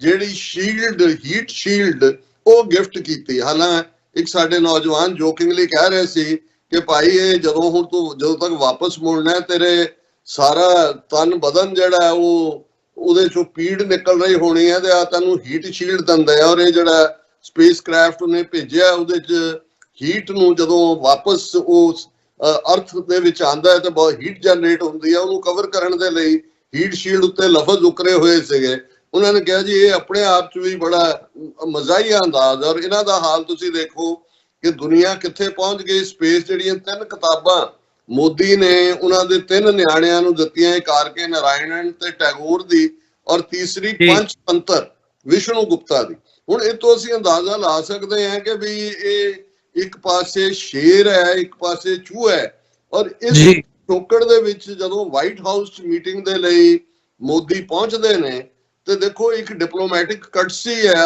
ਆਲਵੇਜ਼, ਜਿਹੜੀ ਕਿ ਟਰੰਪ ਨੇ ਪਿਛਲੀ ਮੁਲਾਕਾਤ ਵੇਲੇ ਦਿਖਾਈ ਸੀ ਕਿ ਵਾਈਟ ਹਾਊਸ ਦੇ ਗੇਟ ਦੇ ਉੱਤੇ ਪ੍ਰੈਜ਼ੀਡੈਂਟ ਲੈਣ ਜਾਂਦਾ ਹੈ। ਲੇਕਿਨ ਇਸ ਵਾਰ ਅਸੀਂ ਇਹ ਦੇਖਿਆ ਕਿ ਵੀ ਉਹ ਮੋਦੀ ਨੂੰ ਸਿੱਧਾ ਹੀ ਇਕੱਲੇ ਘਰ ਹੀ ਅੰਦਰ ਜਾਣਾ ਪਿਆ। ਉਹ ਉਹਨੂੰ ਗੇਟ ਦੇ ਉੱਤੇ ਨਾ ਲੈਣ ਆਇਆ, ਨਾ ਫਿਰ ਛੱਡਣ ਆਉਣ ਦੀ ਤਾਂ ਦੂਰ ਦੀ ਗੱਲ ਹੈ। ਸੋ ਇਹਨਾਂ ਹਾਲਾਤਾਂ 'ਚ ਇਹ ਪ੍ਰੈਸ ਕਾਨਫਰੰਸ ਜਿਹਦੇ 'ਚ ਆਲਮੋਸਟ 11 ਕੁ ਮਿੰਟ ਦੇ ਕਰੀਬ ਟਰੰਪ ਦੀ ਬਰੀਫਿੰਗ ਹੈ, 2 ਜਾਂ 2.5 ਮਿੰਟ ਮੋਦੀ ਦੇ ਇਸ ਤੋਂ ਜ਼ਿਆਦਾ ਨੇ। ਹੁਣ ਉਹਦੇ 'ਚ ਤੁਸੀਂ ਮੋਦੀ ਦਾ ਖੌਫ ਦੇਖੋ, ਜਿਹਨੂੰ RSS ਦਾ ਪ੍ਰਚਾਰਕ ਹੋਣ ਦੇ ਨਾਤੇ ਘੰਟਿਆਂ ਬੱਧੀ ਬਿਨਾਂ ਰੁਕਾਵਟ ਦੇ ਐਕਸਟੈਂਪੋਰ ਬੋਲਣ ਦਾ ਜਿਹੜਾ ਮੁਹਾਵਰਾ ਹੈ, ਉਹਨੇ ਟੈਲੀਪ੍ਰੋਂਪਟਰਸ ਦੀ ਮੰਗ ਕੀਤੀ। ਹਾਲਾਂਕਿ ਇੱਥੇ ਵਾਈਟ ਹਾਊਸ ਦੀਆਂ ਪ੍ਰੈਸ ਕਾਨਫਰੰਸ ਦਿੱਤੇ ਨਹੀਂ ਜਾਂਦੇ। ਫਿਰ ਜਿਹੜਾ ਅਜੇ 24 ਘੰਟੇ ਪਹਿਲਾਂ ਫਰਾਂਸ ਦੇ ਵਿੱਚ ਮਾਈ ਫਰੈਂਡ ਮੈਕਰੋ ਤੇ ਇਹ ਉਹ ਕਰਕੇ ਅੰਗਰੇਜ਼ੀ ਬੋਲ ਕੇ ਆਪਣਾ ਮਜ਼ਾਕ ਉਡਵਾ ਕੇ ਆਇਆ ਸੀ, ਉਹਨੇ ਹਿੰਦੀ ਦੇ ਵਿੱਚ ਬੋਲਣਾ ਪ੍ਰੈਫਰ ਕੀਤਾ। ਔਰ ਇਸ ਤੋਂ ਇਹ ਜ਼ਾਹਰ ਹੈ ਕਿ ਵੀ ਇਹਨਾਂ ਦਾ ਟੈਲੀਪ੍ਰੋਂਪਟਰ ਦਾ ਯੂਜ਼, ਹਿੰਦੀ ਦਾ ਯੂਜ਼। ਔਰ ਇਹ ਜਿਹੜੀ ਪ੍ਰੈਸ ਕਾਨਫਰੰਸ ਮੈਂ ਸਮਝਦਾ ਵੀ ਇਹ ਵੀ ਇੱਕ ਟਰੰਪ ਦਾ ਖੌਫ ਸੀ। ਤੁਹਾਨੂੰ ਬਹੁਤਿਆਂ ਨੂੰ ਯਾਦ ਹੋਏਗਾ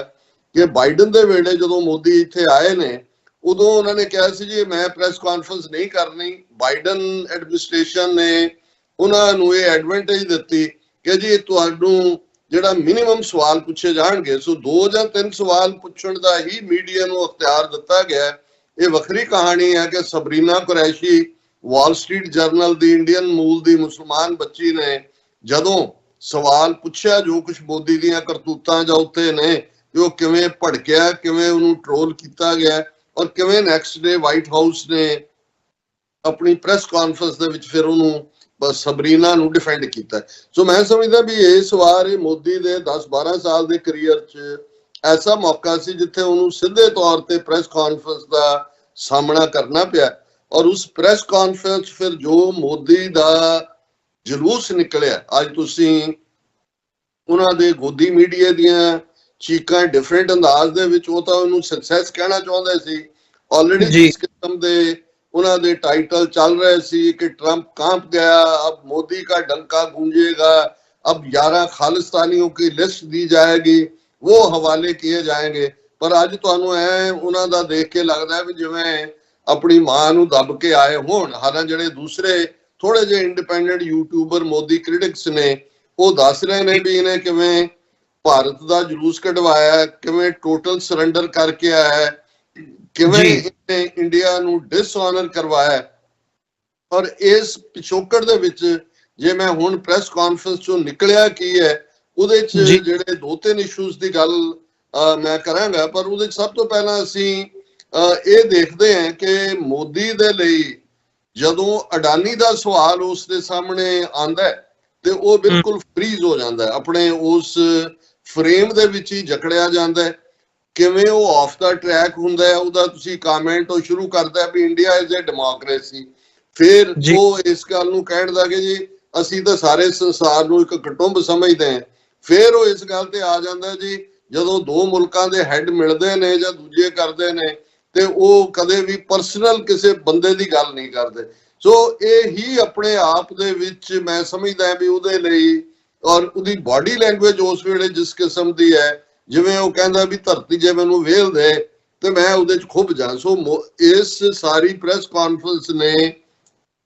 ਮੋਦੀ ਦਾ ਜਿਹੜਾ ਝੂਠਾ ਇਹਨਾਂ ਨੇ ਕ੍ਰੀਏਟ ਕੀਤਾ ਹੋਇਆ ਵਿਦਨ ਦਾ ਮੁਲਕ, ਵਿਦਨ ਦਾ ਕੰਟਰੀ, ਉਹਨੂੰ ਐਕਸਪੋਜ਼ ਕੀਤਾ। ਹੁਣ ਅਸੀਂ ਪ੍ਰੈਜ਼ੀਡੈਂਟ ਟਰੰਪ ਦਾ, ਤੁਸੀਂ ਜਿਵੇਂ ਖਾਲਿਸਤਾਨ ਦੇ ਮੁੱਦੇ ਤੇ ਜਿਹੜੀ ਗੱਲ, ਬਹੁਤ ਵਾਰ ਸਾਡੇ ਲੋਕ ਇਹ ਸਮਝਦੇ ਹੁੰਦੇ ਨੇ ਕਿ ਵੀ ਜੇ ਕਿਸੇ ਨੇ 1 ਮਿੰਟ ਦਾ ਕੋਈ ਆਰਗੂਮੈਂਟ ਕੀਤਾ, ਜਿਵੇਂ ਮੈਨੂੰ ਯਾਦ ਹੈ ਕਿ ਵੀ ਉਹ ਆਮ ਜਦੋਂ ਅਦਾਲਤਾਂ ਦੇ ਵਿੱਚ ਕੇਸ ਉੱਥੇ ਚੱਲਦੇ ਨੇ ਤੇ ਸਮਾਰਟ ਵਕੀਲ ਨੂੰ ਉਹਨੂੰ ਹੀ ਮੁਅੱਕਲ ਜਿਹੜਾ ਉਹਨਾਂ ਦਾ ਕਲਾਇੰਟ ਹੁੰਦਾ ਮੰਨਦਾ ਜਿਹੜਾ ਦੂਜੇ ਵਕੀਲ ਨਾਲੋਂ ਜ਼ਿਆਦਾ ਟਾਈਮ ਬੋਲੇ। ਉਹ ਕਹਿਣਗੇ ਜੀ ਉਹ ਦੇਖੋ ਉਹਨਾਂ ਦਾ ਵਕੀਲ ਤਾਂ 10 ਮਿੰਟ ਬੋਲਦਾ ਰਿਹਾ, ਆਪਣਾ ਤਾਂ 1 ਮਿੰਟ ਵੀ ਨਹੀਂ ਬੋਲਿਆ, ਇਹਨੂੰ ਫੀਸ ਕਾਹਦੀ ਦਈਏ। ਲੇਕਿਨ ਤੁਹਾਨੂੰ ਜੇ ਤੁਸੀਂ ਦੁਨੀਆ ਦੀ ਡਿਪਲੋਮੇਸੀ ਦੀ ਵਰਲਡ ਦੀ ਦੁਨੀਆ 'ਚ ਇਹ ਦੇਖਣਾ ਹੋਏ ਕਿ ਸਭ ਤੋਂ ਪਾਵਰਫੁਲ ਈਡੀਅਮ ਜਾਂ ਲੈਂਗੁਏਜ ਕੀ ਹੁੰਦੀ ਹੈ, ਤੇ ਉਹਨੂੰ ਉਹਦੇ ਲਈ ਲਫ਼ਜ਼ ਹੈ ਰਿਡੀਕਿਊਲ। ਹੁਣ ਰਿਡੀਕਿਊਲ ਕੀ ਹੈ? ਹੁਣ ਮੈਂ ਤੁਹਾਡੇ ਖਾਲਿਸਤਾਨ ਦੇ ਉਸ ਸਵਾਲ ਤੇ ਆਂਦਾ ਹੈ, ਜਿਹੜਾ ਇੱਕ ਬਿਲਕੁਲ ਟੁੱਟੀ ਭੱਜੀ ਅੰਗਰੇਜ਼ੀ ਵਾਲਾ ਜਿਹਨੂੰ ਪਤਾ ਨਹੀਂ ਕਿੰਨੀ ਟ੍ਰੇਨਿੰਗ ਕਰਕੇ ਲਿਆਏ ਸਵਾਲ ਪੁੱਛਣ ਦੇ ਲਈ, ਉਹ ਜਦੋਂ ਗੁਰਪਤਵੰਤ ਪੰਨੂ ਤੋਂ ਪਹਿਲਾਂ ਹੀ ਉਹ ਖਾਲਿਸਤਾਨੀ ਟੈਰਰਿਜ਼ਮ ਜਾਂ ਉਹ ਪਹਿਲਾਂ ਮੁਅੱਕਲ ਰਾਣੇ ਦੀ ਗੱਲ ਮੁੰਬਈ ਬੰਬ ਦੋਸ਼ੀ ਉਹਦਾ ਥੈਂਕ ਯੂ ਕਰਕੇ ਇਸ ਪਾਸੇ ਵੱਲ ਮੁੜਦਾ। ਤੇ ਜੇ ਤੁਸੀਂ ਟਰੰਪ ਵੱਲ ਦੇਖਦੇ ਹੋ ਤੇ ਉਹ ਆਪਣੇ ਹੈਂਡਸ ਐ ਕਰ ਰਿਹਾ, ਉਹਨੂੰ ਕਹਿ ਰਿਹਾ ਵੀ ਆਵਾਜ਼ ਉੱਚੀ ਚੁੱਕ। ਦੈਨ ਉਹਨੂੰ ਕਹਿੰਦਾ ਵੀ I don't know what you are talking. ਉਹਦੀ ਫਿਰ ਕੋਈ ਹੋਰ ਅੰਗਰੇਜ਼ੀ ਦੀ ਅੰਗਰੇਜ਼ੀ ਕਰਨਾ ਚਾਹੁੰਦਾ ਹੈ ਔਰ ਉਹ ਜਿਹੜਾ ਉਹਨੂੰ ਡਿਸਮਿਸ ਕਰ ਦਿੰਦਾ ਔਰ ਇੱਕ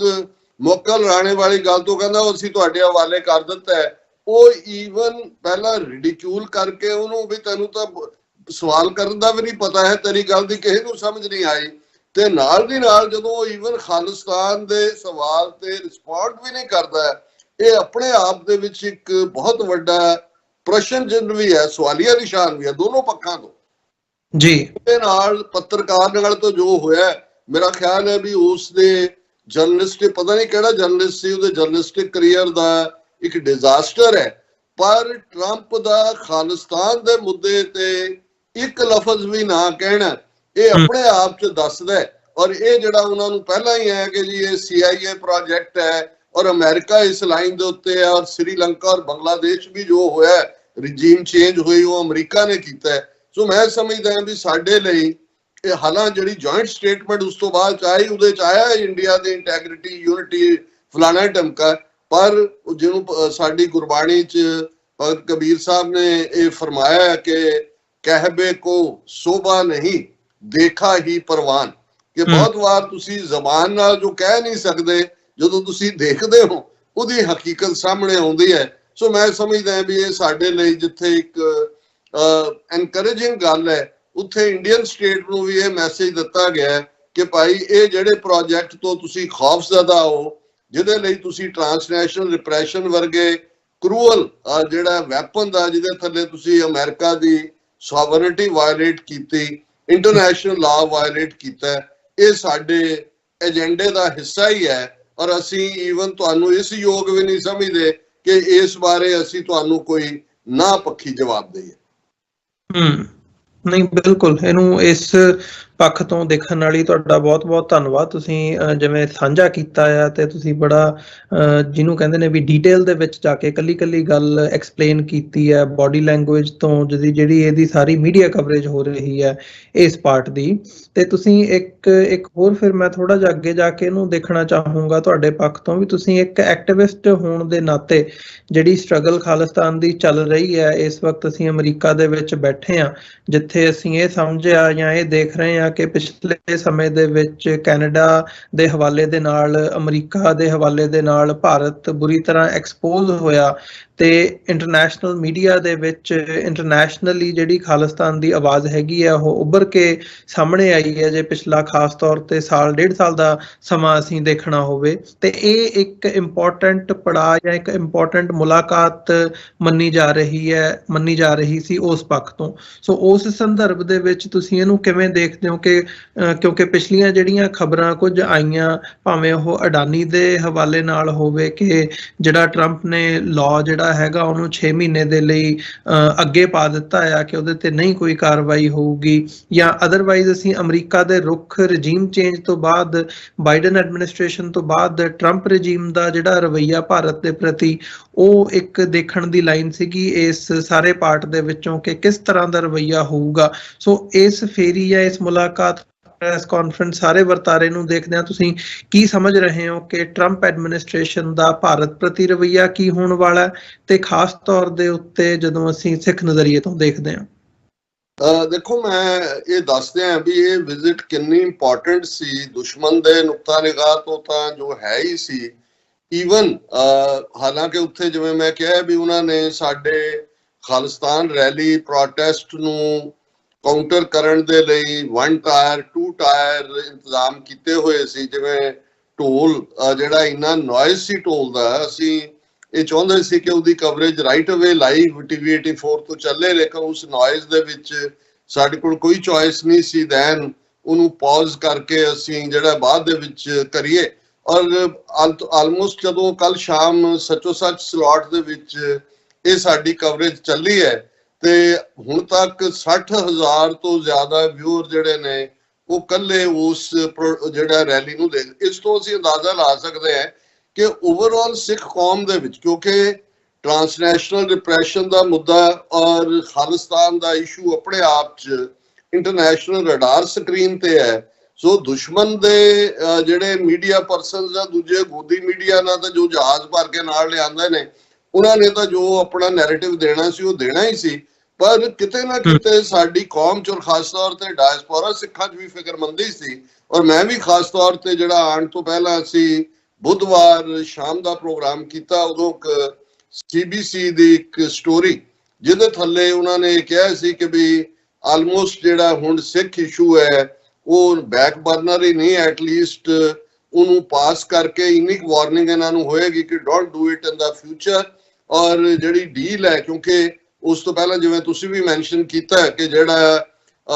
ਅਮਰੀਕਨ ਕੰਪਨੀਆਂ ਦੇ ਉੱਤੇ ਫੋਰਨ ਕੰਟਰੀਜ਼ 'ਚ ਬ੍ਰਾਈਬ ਦੇਣ ਦਾ ਲਾਅ ਹੈ ਜਿਹੜਾ 1970 ਤੋਂ ਜਿਹੜਾ ਉਹ ਇਨ ਇਫੈਕਟ ਹੈ, ਔਰ 35 ਦੇ ਕਰੀਬ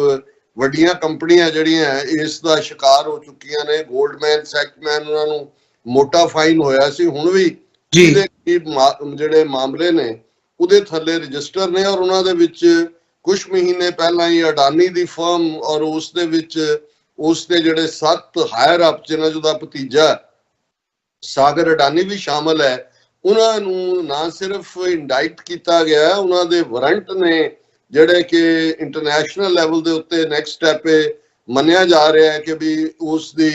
ਐਕਸਟ੍ਰਾਡੀਸ਼ਨ ਮੰਗਣ ਦੇ ਤੱਕ ਵੀ ਇਹ ਵਾਰੰਟ ਜਾ ਸਕਦੇ ਨੇ। $250 ਮਿਲੀਅਨ ਦੀ ਜਿਹੜੀ ਬ੍ਰਾਈਬ ਹੈ ਇੰਡੀਅਨ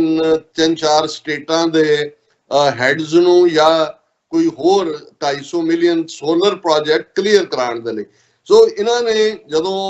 2 ਦਿਨ ਪਹਿਲਾਂ ਇਹ ਪੌਜ਼ ਕੀਤਾ ਤੇ ਇੰਡੀਅਨ ਮੀਡੀਆ ਨੇ ਵੀ ਉਹਨੂੰ ਬਹੁਤ ਵੱਡੀ ਸਕਸੈਸ ਦੇ ਤੌਰ ਤੇ ਐਲਾਨਿਆ। ਇੱਕ ਦੋ ਨੇ ਤਾਂ ਇੱਥੋਂ ਤੱਕ ਕਿਹਾ ਕਿ ਹੋ ਸਕਦਾ ਹੈ ਵੀ ਕਿਉਂਕਿ ਹੁਣ ਐਲਨ ਮਸਕ ਵੀ ਆਪਣੀਆਂ ਜਿਹੜੀਆਂ ਮਸਕੀਆਂ ਦੇ ਬਾਵਜੂਦ ਜਿਹੜਾ ਉਹ ਰੀਅਲ ਡੀ-ਫੈਕਟੋ ਪ੍ਰੈਜ਼ੀਡੈਂਟ ਬਣਿਆ ਹੋਇਆ ਟਰੰਪ ਦਾ, ਸੋ ਹੋ ਸਕਦਾ ਹੈ ਅਡਾਨੀ ਵੀ ਨਾਲ ਜਾਏ। ਕੁਛ ਨੇ ਤਾਂ ਇੱਥੋਂ ਤੱਕ ਕਿਹਾ ਕਿ ਜੀ ਉਹਦੇ ਇਸ ਵਿਜ਼ਿਟ ਦੇ ਵੇਲੇ ਅਜੀਤ ਡੋਵਾਲ ਜਿਹਦੇ ਖਿਲਾਫ ਟ੍ਰਾਂਸਨੈਸ਼ਨਲ ਰਿਪਰੈਸ਼ਨ ਦੇ ਮੁੱਦੇ ਤੇ ਪ੍ਰਾਈਵੇਟ ਕੇਸ ਜਿਹੜਾ SFJ ਨੇ ਫਾਈਲ ਕੀਤਾ ਹੈ, ਉਹ ਵਾਰੰਟ ਨੇ ਉਹਦੇ ਅਮਰੀਕਾ ਵੀ ਉਹ ਵੀ ਕੰਪਨੀ ਕਰੇਗਾ ਵੀ ਹੁਣ ਮੈਸੇਜ ਦੇ ਦਿੱਤਾ ਹੈ ਅਡਾਨੀ ਦਾ ਕੇਸ ਵੀ ਖਤਮ ਔਰ ਦੂਸਰਾ ਵੀ ਖਤਮ। ਹੁਣ ਅਸੀਂ ਇਹ ਦੇਖਦੇ ਹਾਂ ਵੀ ਡੋਵਾਲ ਨੇ ਜਾਂ ਅਡਾਨੀ ਨੇ ਤਾਂ ਕੀ ਹੋਣਾ ਸੀ, ਪਰ ਇਸ ਸਾਰੇ ਚੋਂ ਜਿਵੇਂ ਟਰੰਪ ਨੇ ਬਿਲਕੁਲ, ਔਰ ਇਸ ਗੱਲ ਦਾ ਧਿਆਨ ਰਿਹਾ ਕਿ ਅਡਾਨੀ ਦਾ ਸਵਾਲ ਵੀ ਮੋਦੀ ਨੂੰ ਜਿਹੜਾ ਉਹ ਅਮਰੀਕਨ ਕੋਰਸਪੋਂਡੈਂਟ ਨੇ ਪੁੱਛਿਆ। ਸੋ ਕੁੱਲ ਮਿਲਾ ਕੇ ਔਰ 6 ਮਹੀਨੇ ਦਾ ਪੌਜ਼ ਹੈ। ਜਦੋਂ ਅਸੀਂ ਪੌਜ਼ ਕਹਿੰਦੇ ਹਾਂ, ਇਹ ਕਈ ਵਾਰੀ ਜਦੋਂ ਤੁਸੀਂ ਨੈਗੋਸ਼ੀਏਸ਼ਨ ਦੇ ਵਿੱਚ ਦੂਸਰੇ ਨੂੰ ਔਨ ਦਾ ਰਨ ਕਰਨਾ ਹੁੰਦਾ ਤੇ ਤੁਸੀਂ ਕੋਈ ਨਾ ਕੋਈ ਜਿਹੜਾ ਕੁੰਡਾ ਉਹ ਡਰ ਦਾ ਉਹ ਖੜਾ ਰੱਖਦੇ ਹੋ ਕਿ ਵੀ ਇਵੇਂ, ਔਰ ਉਹਦੇ 'ਚ ਇਹ ਵੀ ਨਹੀਂ ਹੈ ਕਿ ਵੀ ਉਹਨਾਂ ਨੇ ਕੋਈ ਲਾਅ ਰਿਪੀਲ ਕਰ ਦੇਣਾ ਜਾਂ ਵਾਪਸ ਲੈ ਲੈਣਾ। ਔਰ ਇਸ ਗੱਲ ਦਾ ਧਿਆਨ ਰਹੇ ਕਿ ਇਹ ਕੋਈ ਅਡਾਨੀ ਦੇ ਮਾਮਲੇ 'ਚ ਹੀ ਇਹਨੂੰ ਉਹਨਾਂ ਨੇ ਇੰਡੀਅਨਸ ਨੇ ਅਪਲਾਈ ਕਰਨ ਦੀ ਕੋਸ਼ਿਸ਼ ਕੀਤੀ। ਟਰੰਪ ਨੇ ਆਪਣੀ ਪਹਿਲੀ ਟਰਮ ਵੇਲੇ ਵੀ ਇਹ ਵਿਊ ਐਕਸਪ੍ਰੈਸ ਕੀਤਾ ਸੀ ਕਿ ਦੁਨੀਆ ਦੇ ਬਹੁਤੇ ਮੁਲਕ ਕਰਪਟ ਨੇ ਜੀ। ਜਿਹੜੀਆਂ ਦੂਸਰੇ ਮੁਲਕਾਂ ਦੀਆਂ ਕੰਪਨੀਆਂ ਨੇ ਉਹ ਪੈਸੇ ਦੇ ਕੇ ਬ੍ਰਾਈਬ ਦੇ ਕੇ ਆਪਣੇ ਪ੍ਰੋਜੈਕਟ ਕਲੀਅਰ ਕਰਵਾ ਲੈਂਦੀਆਂ ਔਰ ਅਮਰੀਕਨ ਕੰਪਨੀਆਂ ਪਿੱਛੇ ਰਹਿ ਜਾਂਦੀਆਂ ਕਿਉਂਕਿ ਉਹ ਇਸ ਐਕਟ ਦੇ ਥੱਲੇ ਫਸ ਜਾਂਦੀਆਂ। ਜੋ ਅਮਰੀਕਨ ਕੰਪਨੀਆਂ ਲਈ ਫੇਅਰ ਜਿਹੜਾ ਲੈਵਲ ਗਰਾਊਂਡ ਇੰਟਰਨੈਸ਼ਨਲ ਮਾਰਕੀਟ ਰਹੇ, ਉਸ ਲਈ ਇਹਨੂੰ ਆਫ ਦਾ ਹੁੱਕ ਕੀਤਾ ਜਾਏ ਲਾਅ ਨੂੰ। ਸੋ ਇਸ ਵਾਰ ਵੀ ਇਹ ਰੀਕਨਸੀਡਰੇਸ਼ਨ ਹੈ, ਪਰ ਆਲਰੇਡੀ ਮੈਂ ਇੱਕ ਦੋ ਲਾ ਐਕਸਪਰਟ ਜਿਹੜੇ ਇੰਟਰਨੈਸ਼ਨਲ ਲਾਅ ਦੇ ਨੇ ਉਹਨਾਂ ਨਾਲ ਮੇਰੀ ਕੱਲ ਗੱਲ ਹੋ ਰਹੀ ਸੀ। ਉਹ ਮੈਨੂੰ ਕਹਿੰਦੇ ਵੀ ਇਸ ਮਾਮਲੇ 'ਚ ਹਾਂ ਜੇ ਤਾਂ ਬਾਈਡਨ ਜਾਂਦਾ ਪਾਰਡਨ ਦੇ ਜਾਂਦਾ ਇਹਨਾਂ ਨੂੰ, ਫਿਰ ਭਾਵੇਂ ਕੋਰਟ 'ਚ ਕੇਸ ਨੇ ਵੀ ਆਲਰੇਡੀ ਵਾਰੰਟ ਕੱਢੇ ਹੋਏ ਨੇ ਕੋਰਟ ਕੇਸ, ਈਵਨ ਇਹਨੂੰ ਇਫੈਕਟ ਨਹੀਂ ਕਰੇਗਾ। ਸੋ ਇੱਕ ਪਾਰਟ ਤਾਂ ਮੈਂ ਸਮਝਦਾ ਹਾਂ ਕਿ ਵੀ ਜਿਹੜਾ ਇੰਡੀਆ ਦਾ ਇਹ ਦਾਅ ਸੀ ਜਿਸ ਰਾਹੀਂ ਕਿ ਜੀ ਅਡਾਨੀ $70 ਬਿਲੀਅਨ ਜਿਹੜਾ ਉਹ ਇਨਵੈਸਟ ਕਰੇਗਾ, ਔਰ ਈਵਨ ਇਹ ਲਾਅ 6 ਮਹੀਨੇ ਲਈ ਪੌਜ਼ ਕਰਨ ਤੋਂ ਪਹਿਲਾਂ ਇਹ ਆਇਆ ਕਿ ਜੀ ਅਡਾਨੀ ਅਮਰੀਕਾ ਦਾ ਵੱਡਾ ਜਿਹੜਾ ਮੇਓ ਕਲੀਨਿਕਸ ਨੇ ਉਹਨਾਂ ਰਾਹੀਂ 2 ਵੱਡੇ ਹਸਪੀਟਲ ਅਹਿਮਦਾਬਾਦ ਔਰ ਮੁੰਬਈ ਦੇ ਵਿੱਚ ਔਰ ਉਹ ਐਸਟੈਬਲਿਸ਼ ਕਰ ਰਿਹਾ ਹੈ, ਇੰਨੇ ਬਿਲੀਅਨ ਉਸ ਤੇ ਇਨਵੈਸਟ ਕਰ ਰਹੇ ਨੇ ਯਾਰ। ਸੋ ਇਹ ਵੀ ਆਪਣੇ ਆਪ, ਕਿਉਂਕਿ ਮੈਂ ਇਹਨਾਂ ਦੋਨਾਂ ਨੂੰ ਇਸ ਲਈ ਇਕੁਏਟ ਕਰਦਾ ਹਾਂ ਕਿ ਜਦੋਂ ਅਸੀਂ ਖਾਲਿਸਤਾਨ ਦੇ ਮੁੱਦੇ ਦੀ ਗੱਲ ਕਰਦੇ ਹਾਂ, ਕੱਲ ਇੱਕ ਅਮਰੀਕਨ ਫ੍ਰੀਲੈਂਸਰ ਨਾਲ ਜਦੋਂ ਮੇਰਾ ਉਹ ਇੰਟਰਵਿਊ ਕਰ ਰਿਹਾ ਸੀ ਤੇ ਉਹ ਮੈਨੂੰ ਉਹਨੇ ਕਿਹਾ ਕਿ ਵੀ ਤੁਹਾਨੂੰ ਕਿਉਂ ਲੱਗਦਾ ਹੈ ਕਿ ਵੀ ਖਾਲਿਸਤਾਨ ਦੇ ਲਈ ਅਮਰੀਕਾ ਹਮਾਇਤ ਕਰੇ। ਮੈਂ ਕਿਹਾ ਜੀ ਇਹ ਬਿਲਕੁਲ ਤੁਸੀਂ ਠੀਕ ਕਿਹਾ ਵੀ ਦੁਨੀਆ ਦੇ ਵਿੱਚ ਇਵੇਂ ਕਦੇ ਨਹੀਂ ਹੁੰਦਾ ਕਿ ਵੀ ਕੋਈ ਜਸਟ, ਔਰ ਮੈਂ ਕਿਹਾ ਤੁਹਾਡੇ ਮੁਲਕ ਦਾ ਹੀ ਐਕਸਪ੍ਰੈਸ਼ਨ ਹੈ ਨੋ ਫ੍ਰੀ ਲੰਚ, ਪਰ ਸਾਨੂੰ ਇਸ ਲਈ ਅਸੀਂ ਸਮਝਦੇ ਹਾਂ ਕਿ ਜੇ ਤੁਹਾਡੇ opinion makers, law makers, decision makers ਸਿਆਣੇ ਲੋਕ ਹੋਣਗੇ, ਗਲੋਬਲ ਮੈਪ ਦੇਖਣਗੇ। ਅਮਰੀਕਾ ਨੇ ਯੂਰਪ ਦੇ ਵਿੱਚ ਆਪਣੀ ਪੈਂਠ ਰੱਖਣ ਦੇ ਲਈ ਨੈਟੋ ਦਾ ਸਹਾਰਾ ਲਿਆ। ਬੇਸ਼ੱਕ ਯੂਰਪੀਅਨ ਯੂਨੀਅਨ ਤੋਂ ਬਾਅਦ ਅਮਰੀਕਾ ਨੂੰ ਲੱਗਾ ਕਿ ਵੀ ਨੈਟੋ ਮੁਲਕਾਂ ਦੀ ਜਿਹੜੀ ਐਬਸੋਲੂਟ ਲਾਇਲਟੀ ਸੀ ਉਹ ਥੋੜੀ ਸਰਕੀ ਹੈ, ਕਿਉਂਕਿ ਯੂਰਪੀਅਨ ਯੂਨੀਅਨ ਦੇ ਥੱਲੇ ਉਹਨਾਂ ਨੇ ਆਪਣਾ ਯੂਰੋ ਵੀ ਫਲੋਟ ਕੀਤਾ ਔਰ ਆਪਣੀ ਇੰਡੀਪੈਂਡੈਂਟ ਲਾਈਨ ਵੀ ਲੈਣੀ ਸ਼ੁਰੂ ਕੀਤੀ। ਤੇ ਜੇ ਅਮਰੀਕਾ ਨੇ, ਜਿਨ੍ਹਾਂ ਦੀ ਬੇਸ਼ੱਕ ਸਾਊਥ ਅਮਰੀਕਾ ਦੇ ਵਿੱਚ ਵੀ ਉਹਨਾਂ ਦੀ ਆਪਣੀ ਹੈਜੇਮਨੀ ਹੈ, ਕੈਨੇਡਾ 'ਚ ਜੋ ਚੱਲ ਰਿਹਾ ਉਸ ਦੇ ਬਾਰੇ ਮੈਂ ਅੱਜ ਗੱਲ ਨਹੀਂ ਕਰਾਂਗਾ, ਲੇਕਿਨ ਅਫਰੀਕਾ ਦੇ ਵਿੱਚ ਬਹੁਤ ਸਾਰੀਆਂ ਇਨਰੋਡਸ ਆਲਰੇਡੀ ਚਾਈਨਾ ਨੇ ਬਣਾਈਆਂ ਹੋਈਆਂ। ਤੇ ਏਸ਼ੀਆ ਦੇ ਵਿੱਚ ਸਾਊਥ ਈਸਟ ਏਸ਼ੀਆ ਉਹ ਚਾਈਨਾ ਦੀ ਡੋਮੀਨੈਂਸ ਹੈ। ਵੈਸਟਰਨ ਏਸ਼ੀਆ ਦੇ ਵਿੱਚ ਜਾਂ ਮਿਡਲ ਈਸਟ ਦੇ ਵਿੱਚ ਅਸੀਂ ਦੇਖਦੇ ਹਾਂ ਕਿ ਇਜ਼ਰਾਈਲ ਦੇ ਬਿਹੇਵੀਅਰ ਨੇ ਆਲਰੇਡੀ ਮੁਸਲਮਾਨ ਮੁਲਕਾਂ, ਅਰਬ ਮੁਲਕਾਂ ਨੂੰ ਇੱਕ ਪਾਸੇ ਧੱਕਿਆ। ਤੇ ਇੱਧਰ ਵੀ ਜੇ ਸਾਊਥ ਏਸ਼ੀਆ ਦੇ ਵਿੱਚ ਬੇਸ਼ੱਕ ਅਮਰੀਕਾ ਨੇ ਫੁੱਟਹੋਲਡ ਬਣਾਉਣ ਦੀ ਕੋਸ਼ਿਸ਼ ਕੀਤੀ ਹੈ, ਪਰ ਬਹੁਤ ਸਾਰੇ ਮੁਲਕ ਚਾਈਨਾ ਦੇ one belt one road initiative ਦੇ ਥੱਲੇ, ਜਿਨ੍ਹਾਂ 'ਚ ਸ੍ਰੀਲੰਕਾ ਵੀ ਹੈ, ਜਿਨ੍ਹਾਂ 'ਚ ਬੰਗਲਾਦੇਸ਼ ਵੀ ਹੈ, ਜਿਨ੍ਹਾਂ 'ਚ ਪਾਕਿਸਤਾਨ ਵੀ ਹੈ, ਉਹ ਆਲਰੇਡੀ ਚਾਈਨਾ ਵੱਲ ਝੁਕੇ ਹੋਏ ਨੇ। ਸੋ ਮੇਰਾ ਇਹ ਕਹਿਣਾ ਸੀ ਵੀ ਦੇਖੋ, ਜਿਹੜਾ ਸਿੱਖ ਵੈਲਿਊ ਸਿਸਟਮ ਹੈ ਇਹ ਪੈਰਲਲ ਰਨ ਕਰਦਾ ਹੈ, ਜੋ ਕਿ ਅਮਰੀਕਨ ਫਾਊਂਡਿੰਗ ਫਾਦਰਸ ਦਾ ਡ੍ਰੀਮ ਸੀ, ਜਿਹਦੇ ਤੇ ਬੇਸਡ ਅਮਰੀਕਨ ਵੈਲਿਊ ਸਿਸਟਮ ਹੈ। ਸੋ ਪਹਿਲੀ ਗੱਲ, ਨਾ ਅਸੀਂ ਡਿਕਟੇਟਰਸ਼ਿਪ 'ਚ ਯਕੀਨ ਰੱਖਦੇ ਹਾਂ, ਨਾ ਅਸੀਂ ਮਿਲਟਰੀ ਕ੍ਰੇਸੀ 'ਚ ਯਕੀਨ ਰੱਖਦੇ ਹਾਂ, ਨਾ ਅਸੀਂ ਅਰਿਸਟੋਕ੍ਰੇਸੀ 'ਚ ਯਕੀਨ ਰੱਖਦੇ ਹਾਂ। ਜਿਵੇਂ ਫॉर ਦਾ ਪੀਪਲ ਡੈਮੋਕ੍ਰੇਸੀ ਦਾ ਜਿਹੜਾ ਕਾਨਸੈਪਟ ਜਾਂ ਰਿਪਬਲਿਕ ਦਾ ਜਿਹੜਾ ਅਬਰਾਹਿਮ ਲਿੰਕਨ ਨੇ ਕਿਸੇ ਵੇਲੇ ਕਿਹਾ, of the people, by the people, for the people, ਸਾਡਾ ਵੈਲਿਊ ਸਿਸਟਮ ਉਹਨਾਂ ਵੈਲਿਊਜ਼ ਦੇ ਉੱਤੇ ਖੜਾ ਹੈ। ਸੈਕੰਡਲੀ, ਕਿਉਂਕਿ ਸਾਡੀ ਕਿਸੇ ਨਾਲ ਇਨਹੈਰੈਂਟ ਨਫ਼ਰਤ ਨਹੀਂ ਹੈ। ਬੇਸ਼ੱਕ 18ਵੀਂ ਸਦੀ 'ਚ ਅਸੀਂ ਜਿਨ੍ਹਾਂ ਦੇ ਨਾਲ ਜੂਝੇ, ਉਹ ਮੁਗਲ ਹੋਣ, ਅਫਗਾਨ ਹੋਣ, ਉਹ ਇਸਲਾਮ 'ਚ ਯਕੀਨ ਰੱਖਣ ਵਾਲੇ ਸੀ, ਪਰ ਸਾਡੀ ਲੜਾਈ ਇਸਲਾਮ ਦੇ ਖਿਲਾਫ ਨਹੀਂ ਸੀ, ਟਿਰਾਨੀ ਦੇ ਖਿਲਾਫ ਸੀ। ਇਸ ਲਈ ਜੋ ਹੀ ਅਸੀਂ ਉਹ ਲੜਾਈ ਜਿੱਤੀ, ਮਹਾਰਾਜਾ ਰਣਜੀਤ ਸਿੰਘ ਜਾਂ ਸਿੱਖ ਰਾਜ ਦੇ ਵੇਲੇ ਇੱਕ ਵੀ ਮੁਸਲਮਾਨ ਪਰਸੀਕਿਊਟ ਨਹੀਂ ਹੋਇਆ ਮਜ਼ਹਬ ਦੇ ਨਾਂ ਥੱਲੇ। ਮੈਂ ਕਿਹਾ ਜੀ, ਇਸੇ ਤਰ੍ਹਾਂ ਸਾਡੀ ਲੜਾਈ ਅੱਜ ਕੋਈ ਹਿੰਦੂ ਧਰਮ ਦੇ ਖਿਲਾਫ ਨਹੀਂ ਹੈ, ਹਿੰਦੂਆਂ ਦੇ ਨਾਲ ਕੋਈ ਨਫ਼ਰਤ ਦੀ ਗੱਲ ਨਹੀਂ, ਇੰਡੀਅਨ ਸਟੇਟ ਦੇ ਖਿਲਾਫ ਹੈ। ਤੇ ਵਾਂਸ ਅਸੀਂ ਆਪਣੀ ਜਿਹੜੀ ਹੈ ਉਹ ਇੰਡੀਪੈਂਡੈਂਸ, ਆਪਣੀ ਫਰੀडम ਹਾਸਲ ਕਰ ਲੈਂਦੇ ਆ, ਅਸੀਂ ਇੱਥੇ buffer zone 3 nuclear states, India, Pakistan ਔਰ ਚਾਈਨਾ, ਜਿਨ੍ਹਾਂ ਦੀ ਇਨਹੈਰੈਂਟ, ਖਾਸ ਤੌਰ ਤੇ ਇੰਡੀਆ ਪਾਕਿਸਤਾਨ ਦੀ 1000 ਸਾਲ ਤੋਂ ਸਾਈਕੋ ਹਿਸਟਰੀ ਹੈ। ਉਹਨਾਂ ਨੇ ਇੱਕ ਦੂਜੇ ਨੂੰ ਕਦੇ ਟੋਲਰੇਟ ਨਹੀਂ ਕੀਤਾ। ਤੇ ਚਾਈਨਾ ਦੇ ਹਵਾਲੇ ਨਾਲ ਜੇ ਕਹਿਣਾ ਹੋਏ ਕਿ ਚਾਈਨਾ ਇੰਡੀਆ ਕਦੇ ਵੀ, ਅਦਰ ਦੈਨ ਕਿ ਹਿਊਨ ਸਾਂਗ ਆ ਗਿਆ ਜਾਂ ਬੁੱਧਾ ਦਾ ਮੈਸੇਜ ਚਾਈਨਾ ਚਲਾ ਗਿਆ, ਕਦੇ ਵੀ ਚਾਈਨਾ ਇੰਡੀਆ ਕੋਈ ਜਿਹੜਾ ਉਹ ਸਿੰਕ ਨਹੀਂ ਹੋਈ, ਕਦੇ ਵੀ ਹਾਰਮਨੀ। ਹੌਸਟਿਲਿਟੀ ਅਸੀਂ ਜ਼ਰੂਰ ਦੇਖਦੇ ਹਾਂ, ਉਹ 62 'ਚ ਹੋਏ ਜਾਂ ਹੁਣ ਪਿਛਲੇ 4 ਸਾਲ 'ਚ ਹੋਏ। ਸੋ ਖਾਲਿਸਤਾਨ ਇੱਕ ਬਫਰ ਸਟੇਟ ਦੇ ਤੌਰ ਤੇ ਉਹ ਸਟੇਟ ਜਿਹੜਾ ਆਲਮੋਸਟ ਉਹਨਾਂ ਲਾਈਨਸ ਦੇ ਉੱਤੇ ਹੀ ਹੋਏਗੀ ਜਿਹੜੀਆਂ ਅਮਰੀਕਨ ਵੈਲਿਊ ਸਿਸਟਮ ਹੈ, ਔਰ ਤਿੰਨਾਂ ਦੇ ਨਾਲ ਹੀ ਸਾਡਾ ਬਾਰਡਰ ਲੱਗੇਗਾ। ਸੋ ਉਹਦੇ ਥੱਲੇ ਇਹੀ ਇੱਕ ਗਾਰੰਟੀ ਹੈ ਪੀਸ, ਪ੍ਰੋਸਪੈਰਿਟੀ ਔਰ pursuit of happiness the south Asia plus American interest. ਅਸੀਂ ਇਹ ਨਹੀਂ ਕਹਿਣਾ ਚਾਹੁੰਦੇ ਵੀ ਅਸੀਂ ਕੋਈ ਅਮਰੀਕਾ ਦੀ ਕਾਲੋਨੀ ਬਣਨ ਨੂੰ ਤਿਆਰ ਹੈ, ਪਰ ਆਟੋਮੈਟਿਕਲੀ ਜਦੋਂ ਤੁਹਾਡਾ ਵੈਲਿਊ ਸਿਸਟਮ ਤੁਹਾਨੂੰ ਉਸ ਪਾਸੇ ਲਿਜਾ ਰਿਹਾ ਹੁੰਦਾ ਹੈ ਤੇ ਅਸੀਂ ਇਨ ਸਿੰਕ ਹੋਵਾਂਗੇ। ਸੋ ਇਹ ਰੀਜ਼ਨ ਨੇ, ਅਸੀਂ ਸਮਝਦੇ ਹਾਂ ਕਿ ਵੀ ਇਸ ਮੁੱਦੇ ਨੂੰ ਸ਼ਾਇਦ ਆਉਣ ਵਾਲੇ ਪੀਰੀਅਡ 'ਚ ਹੋਰ ਗੰਭੀਰਤਾ ਨਾਲ ਵਿਚਾਰਿਆ ਜਾਏ। ਔਰ ਪ੍ਰੈਜ਼ੀਡੈਂਟ ਟਰੰਪ, ਬੇਸ਼ੱਕ ਉਹਨਾਂ ਦੀਆਂ ਕੁਝ ਚੀਜ਼ਾਂ ਦੇ ਨਾਲ ਅਸੀਂ ਸਹਿਮਤ ਨਾ ਵੀ ਹੁੰਦੇ ਹੋਈਏ, ਲੇਕਿਨ ਇਹ ਵੀ ਗੱਲ ਜਾਂਦੀ ਹੈ ਉਹਨਾਂ ਦੇ ਕ੍ਰੈਡਿਟ 'ਚ ਕਿ ਹੀ is the one who can think out of box, come out with the options out of box, ਔਰ ਬਿਨਾਂ ਪਰਵਾਹ ਕੀਤੇ। ਇਹੀ ਕਾਰਨ ਹੈ ਵੀ ਜੇ ਤੁਸੀਂ ਪ੍ਰੈਸ ਕਾਨਫਰੰਸ ਦੇ ਹਵਾਲੇ ਨਾਲ ਵੀ ਦੇਖੋ ਕਿ ਟਰੰਪ ਆਪਣੀ ਟਰੂ ਫਾਰਮ ਦੇ ਵਿੱਚ ਸੀ, ਜੋ ਜਿਵੇਂ ਹੈ ਜੋ ਐਕਸਪ੍ਰੈਸ ਕਰ ਰਿਹਾ ਸੀ, ਲੇਕਿਨ ਕਿਉਂਕਿ ਇਹ ਤਾਂ ਮੂੰਹ ਮੇ ਰਾਮ ਰਾਮ ਬਗਲ ਮੇ ਛੁਰੀ ਹੈ, ਮੋਦੀ ਦਾ ਬਦਤਰ ਨਮੂਨਾ ਕੱਲ ਦੇਖਣ ਨੂੰ ਇਸ ਲਈ ਵੀ ਮਿਲ ਰਿਹਾ ਸੀ ਕਿਉਂਕਿ ਇਹਨਾਂ ਨੇ ਹਰ ਗੱਲ ਨੂੰ ਛੁਪਾ ਕੇ ਕਰਨਾ ਹੁੰਦਾ ਹੈ ਜੋ ਉਹਨਾਂ ਦੇ ਚਿਹਰੇ 'ਚ ਹੁੰਦਾ। ਪਰ ਕਿਉਂਕਿ ਪ੍ਰੈਸ ਕਾਨਫਰੰਸ ਦੇ ਦੌਰਾਨ ਬੇਸ਼ੱਕ ਉਹ ਟਰੰਪ ਨੂੰ ਪੁੱਛਿਆ ਖਾਲਿਸਤਾਨ ਤੇ ਸਵਾਲ ਸੀ ਜਾਂ ਮੋਦੀ ਨੂੰ ਪੁੱਛਿਆ ਅਡਾਨੀ ਦੇ ਉੱਤੇ ਸਵਾਲ ਸੀ, ਉਹਨੇ ਇਹਨਾਂ ਦੋਨਾਂ ਦਾ ਵੀ ਜਿਹੜਾ ਨਜ਼ਰੀਆ ਉਹ ਲੋਕਾਂ ਦੇ ਸਾਹਮਣੇ ਰੱਖ ਦਿੱਤਾ ਹੈ। ਔਰ ਅਸੀਂ ਇਹ ਸਮਝਦੇ ਹਾਂ ਜੇ ਖਾਲਿਸਤਾਨ ਦੇ ਮੁੱਦੇ ਤੇ ਕਹਿਣਾ ਹੋਵੇ ਕਿ ਸਾਡਾ ਮੁੱਦਾ ਇੰਟਰਨੈਸ਼ਨਲ ਰਡਾਰ ਸਕਰੀਨ ਦੇ ਉੱਤੇ ਹੈ, ਇਹ ਸਭ ਦੇ ਚੱਲਦੇ ਆ ਇਸ ਵੇਲੇ ਜਿਹੜੀ ਲੋੜ ਹੈ, ਜਿਹੜੀ ਕੱਲ ਦਾ ਮੈਂ ਸਮਝਦਾ ਵੀ ਬੜਾ ਪੋਜ਼ਿਟਿਵ ਐਸਪੈਕਟ ਸਾਡੀ Khalistan rally the C, Sikh for justice, world Sikh parliament, East cost Sikh coordination committee, Sikh youth of America ਦੇ ਵੀ ਐਕਟਿਵਿਸਟ ਔਰ ਕਾਮਨ ਸੰਗਤ ਵੀ, ਸਾਰੇ ਭਾਵੇਂ ਰਿਪਰੈਜ਼ੈਂਟੇਟਿਵ ਗੈਦਰਿੰਗ ਸੀ ਕੁਝ ਪੱਖਾਂ ਤੋਂ, ਪਰ ਉਹ ਅੰਡਰ ਵਨ ਫਲੈਗ ਸੀ। ਸੋ ਮੈਂ ਇਹ ਸਮਝਦਾ ਵੀ ਜਿਹੜਾ ਕਈ ਵਾਰ ਇਹ ਰੌਲਾ ਵੀ ਜ਼ਿਆਦਾ ਪਾਇਆ ਜਾਂਦਾ ਕਿ ਜੀ ਏਕਤਾ ਨਹੀਂ, ਸਾਨੂੰ ਇਸ ਵੇਲੇ ਉਹੀ ਗੱਲ ਮੈਂ ਅਕਸਰ ਦੁਹਰਾਉਂਦਾ ਆਪਣੇ ਜਿਹੜਾ ਪ੍ਰੋਗਰਾਮਾਂ ਦੇ ਵਿੱਚ ਵੀ, ਆਪਣੀਆਂ ਪ੍ਰੈਜ਼ੈਂਟੇਸ਼ਨਸ 'ਚ ਵੀ, ਕਿ ਹੁਣ ਸਾਡੇ ਲਈ ਸਿਰ ਜੋੜ ਕੇ ਬੈਠ ਕੇ ਇਹਨੂੰ ਐਜ਼ ਏ ਇੰਟਰਨੈਸ਼ਨਲ ਲੈਵਲ ਤੇ ਆਪਣੇ ਇਸ਼ੂ ਨੂੰ ਅੱਗੇ ਤੋਰਨ ਦੇ ਲਈ ਕੰਮ ਕਰਨ ਦੀ ਲੋੜ ਹੈ। ਕਿਸ ਉਦਮ ਤੇ ਰਾਜ ਮਿਲੇ, ਭਾਈ ਗੁਰਦਾਸ ਜੀ, ਕਿਸ ਉਦਮ ਤੇ ਰਾਜ ਮਿਲੇ, ਸ਼ਤਰੂ ਤੇ ਸਭ ਹੋਵੇ ਮੀਤਾ, ਇਸ ਦੇ ਉੱਤੇ ਕੰਮ ਕਰਨ ਦੀ ਲੋੜ ਹੈ। ਜੀ ਡਾਕਟਰ ਸਾਹਿਬ, ਬਿਲਕੁਲ ਇਹ ਇੱਕ ਪਾਰਟ ਹੈਗਾ ਜਿਹੜਾ ਸਾਡੇ ਸਾਰਿਆਂ ਨੂੰ ਧਾਰ ਕੇ ਅੱਗੇ ਵਧਣਾ ਚਾਹੀਦਾ ਆ, ਤੇ ਨਾਲ ਹੀ ਨਾਲ ਜਿਹੜਾ ਅਸੀਂ TV84 ਦਾ ਇੱਕ ਪਾਰਟ ਵੀ,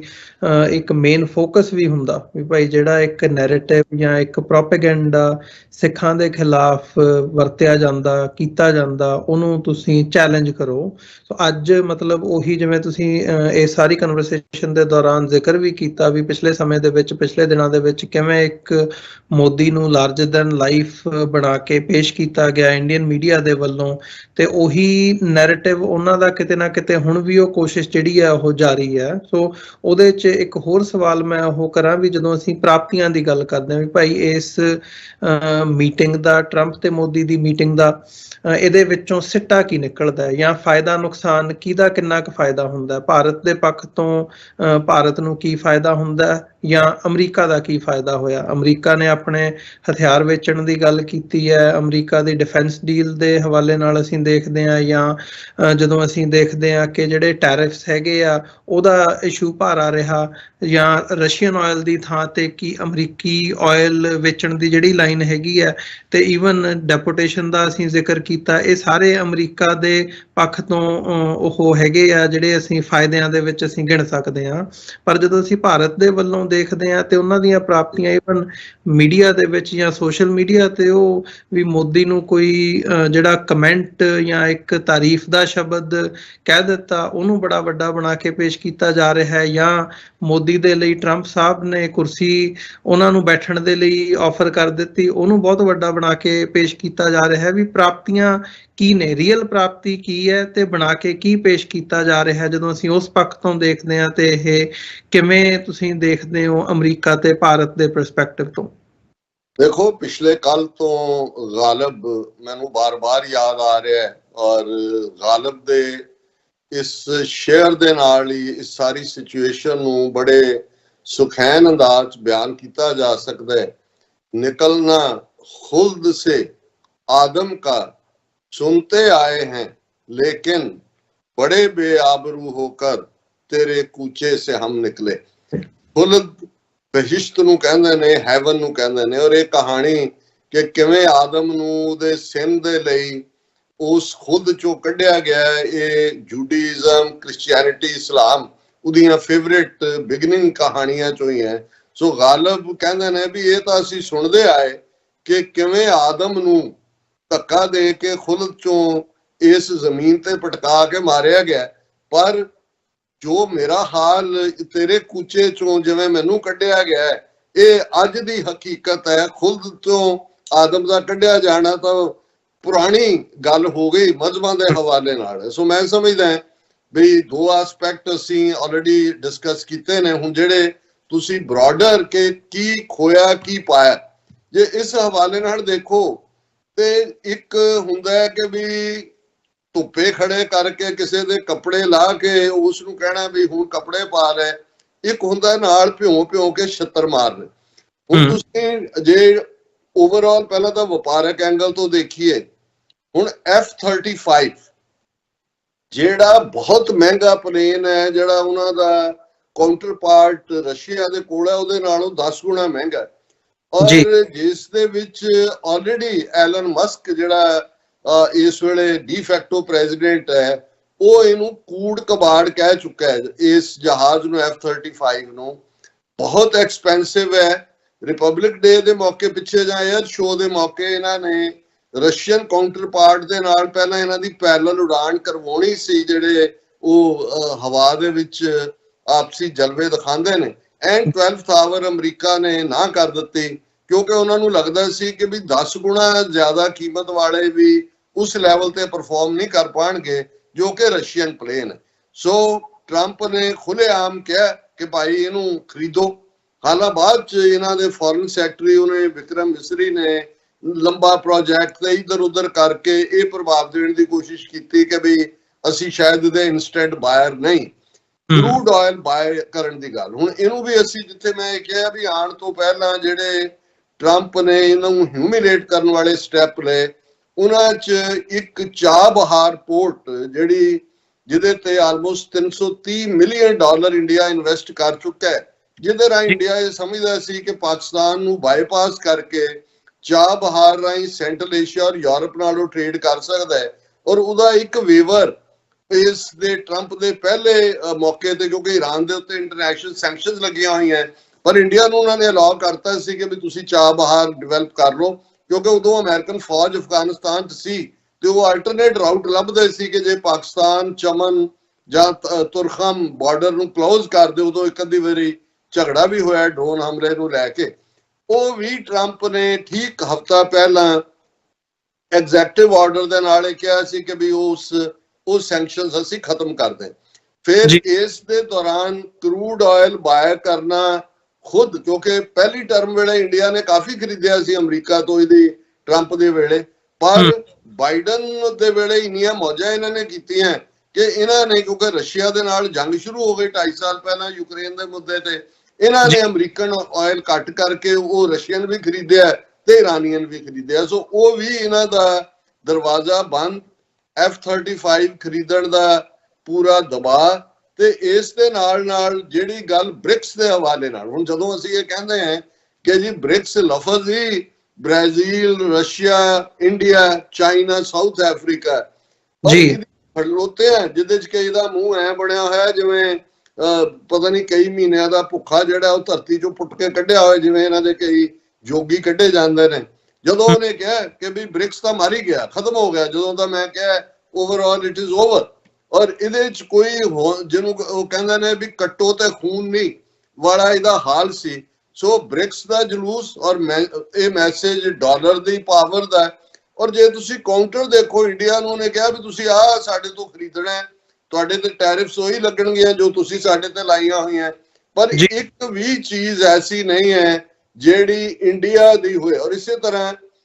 ਇਮੀਗ੍ਰੇਸ਼ਨ ਦਾ ਤੁਸੀਂ ਬਿਲਕੁਲ ਠੀਕ ਸਵਾਲ ਕੀਤਾ ਵੀ ਪਹਿਲਾਂ ਤਾਂ ਟਰੰਪ ਨੇ ਇਹ ਕਿਹਾ ਵੀ 100 ਜਿਹੜਾ ਉਹ ਮੈਸੇਜ ਦਿੱਤਾ ਜਦੋਂ 104 ਪੈਸੇਂਜਰ ਉਤਰੇ। ਜਦੋਂ ਅਸੀਂ ਗੱਲਬਾਤ ਕਰ ਰਹੇ ਹਾਂ, ਆਲਰੇਡੀ ਇੰਡੀਅਨ ਮੀਡੀਆ ਇਹ ਕਹਿ ਰਿਹਾ ਵੀ ਸੈਚਰਡੇ ਮਾਰਨਿੰਗ, ਜਦੋਂ ਅਸੀਂ ਆਲਮੋਸਟ ਸ਼ਾਮ ਦੇ ਪ੍ਰੋਗਰਾਮ 'ਚ ਪਹੁੰਚੇ ਹੋਏ ਹਾਂ, ਇਹ ਇੱਕ ਹੋਰ ਜਹਾਜ਼ ਜਿਹਦੇ ਵਿੱਚ ਕੁੱਲ ਮੁਸਾਫਰਾਂ ਦੀ ਗਿਣਤੀ ਵੀ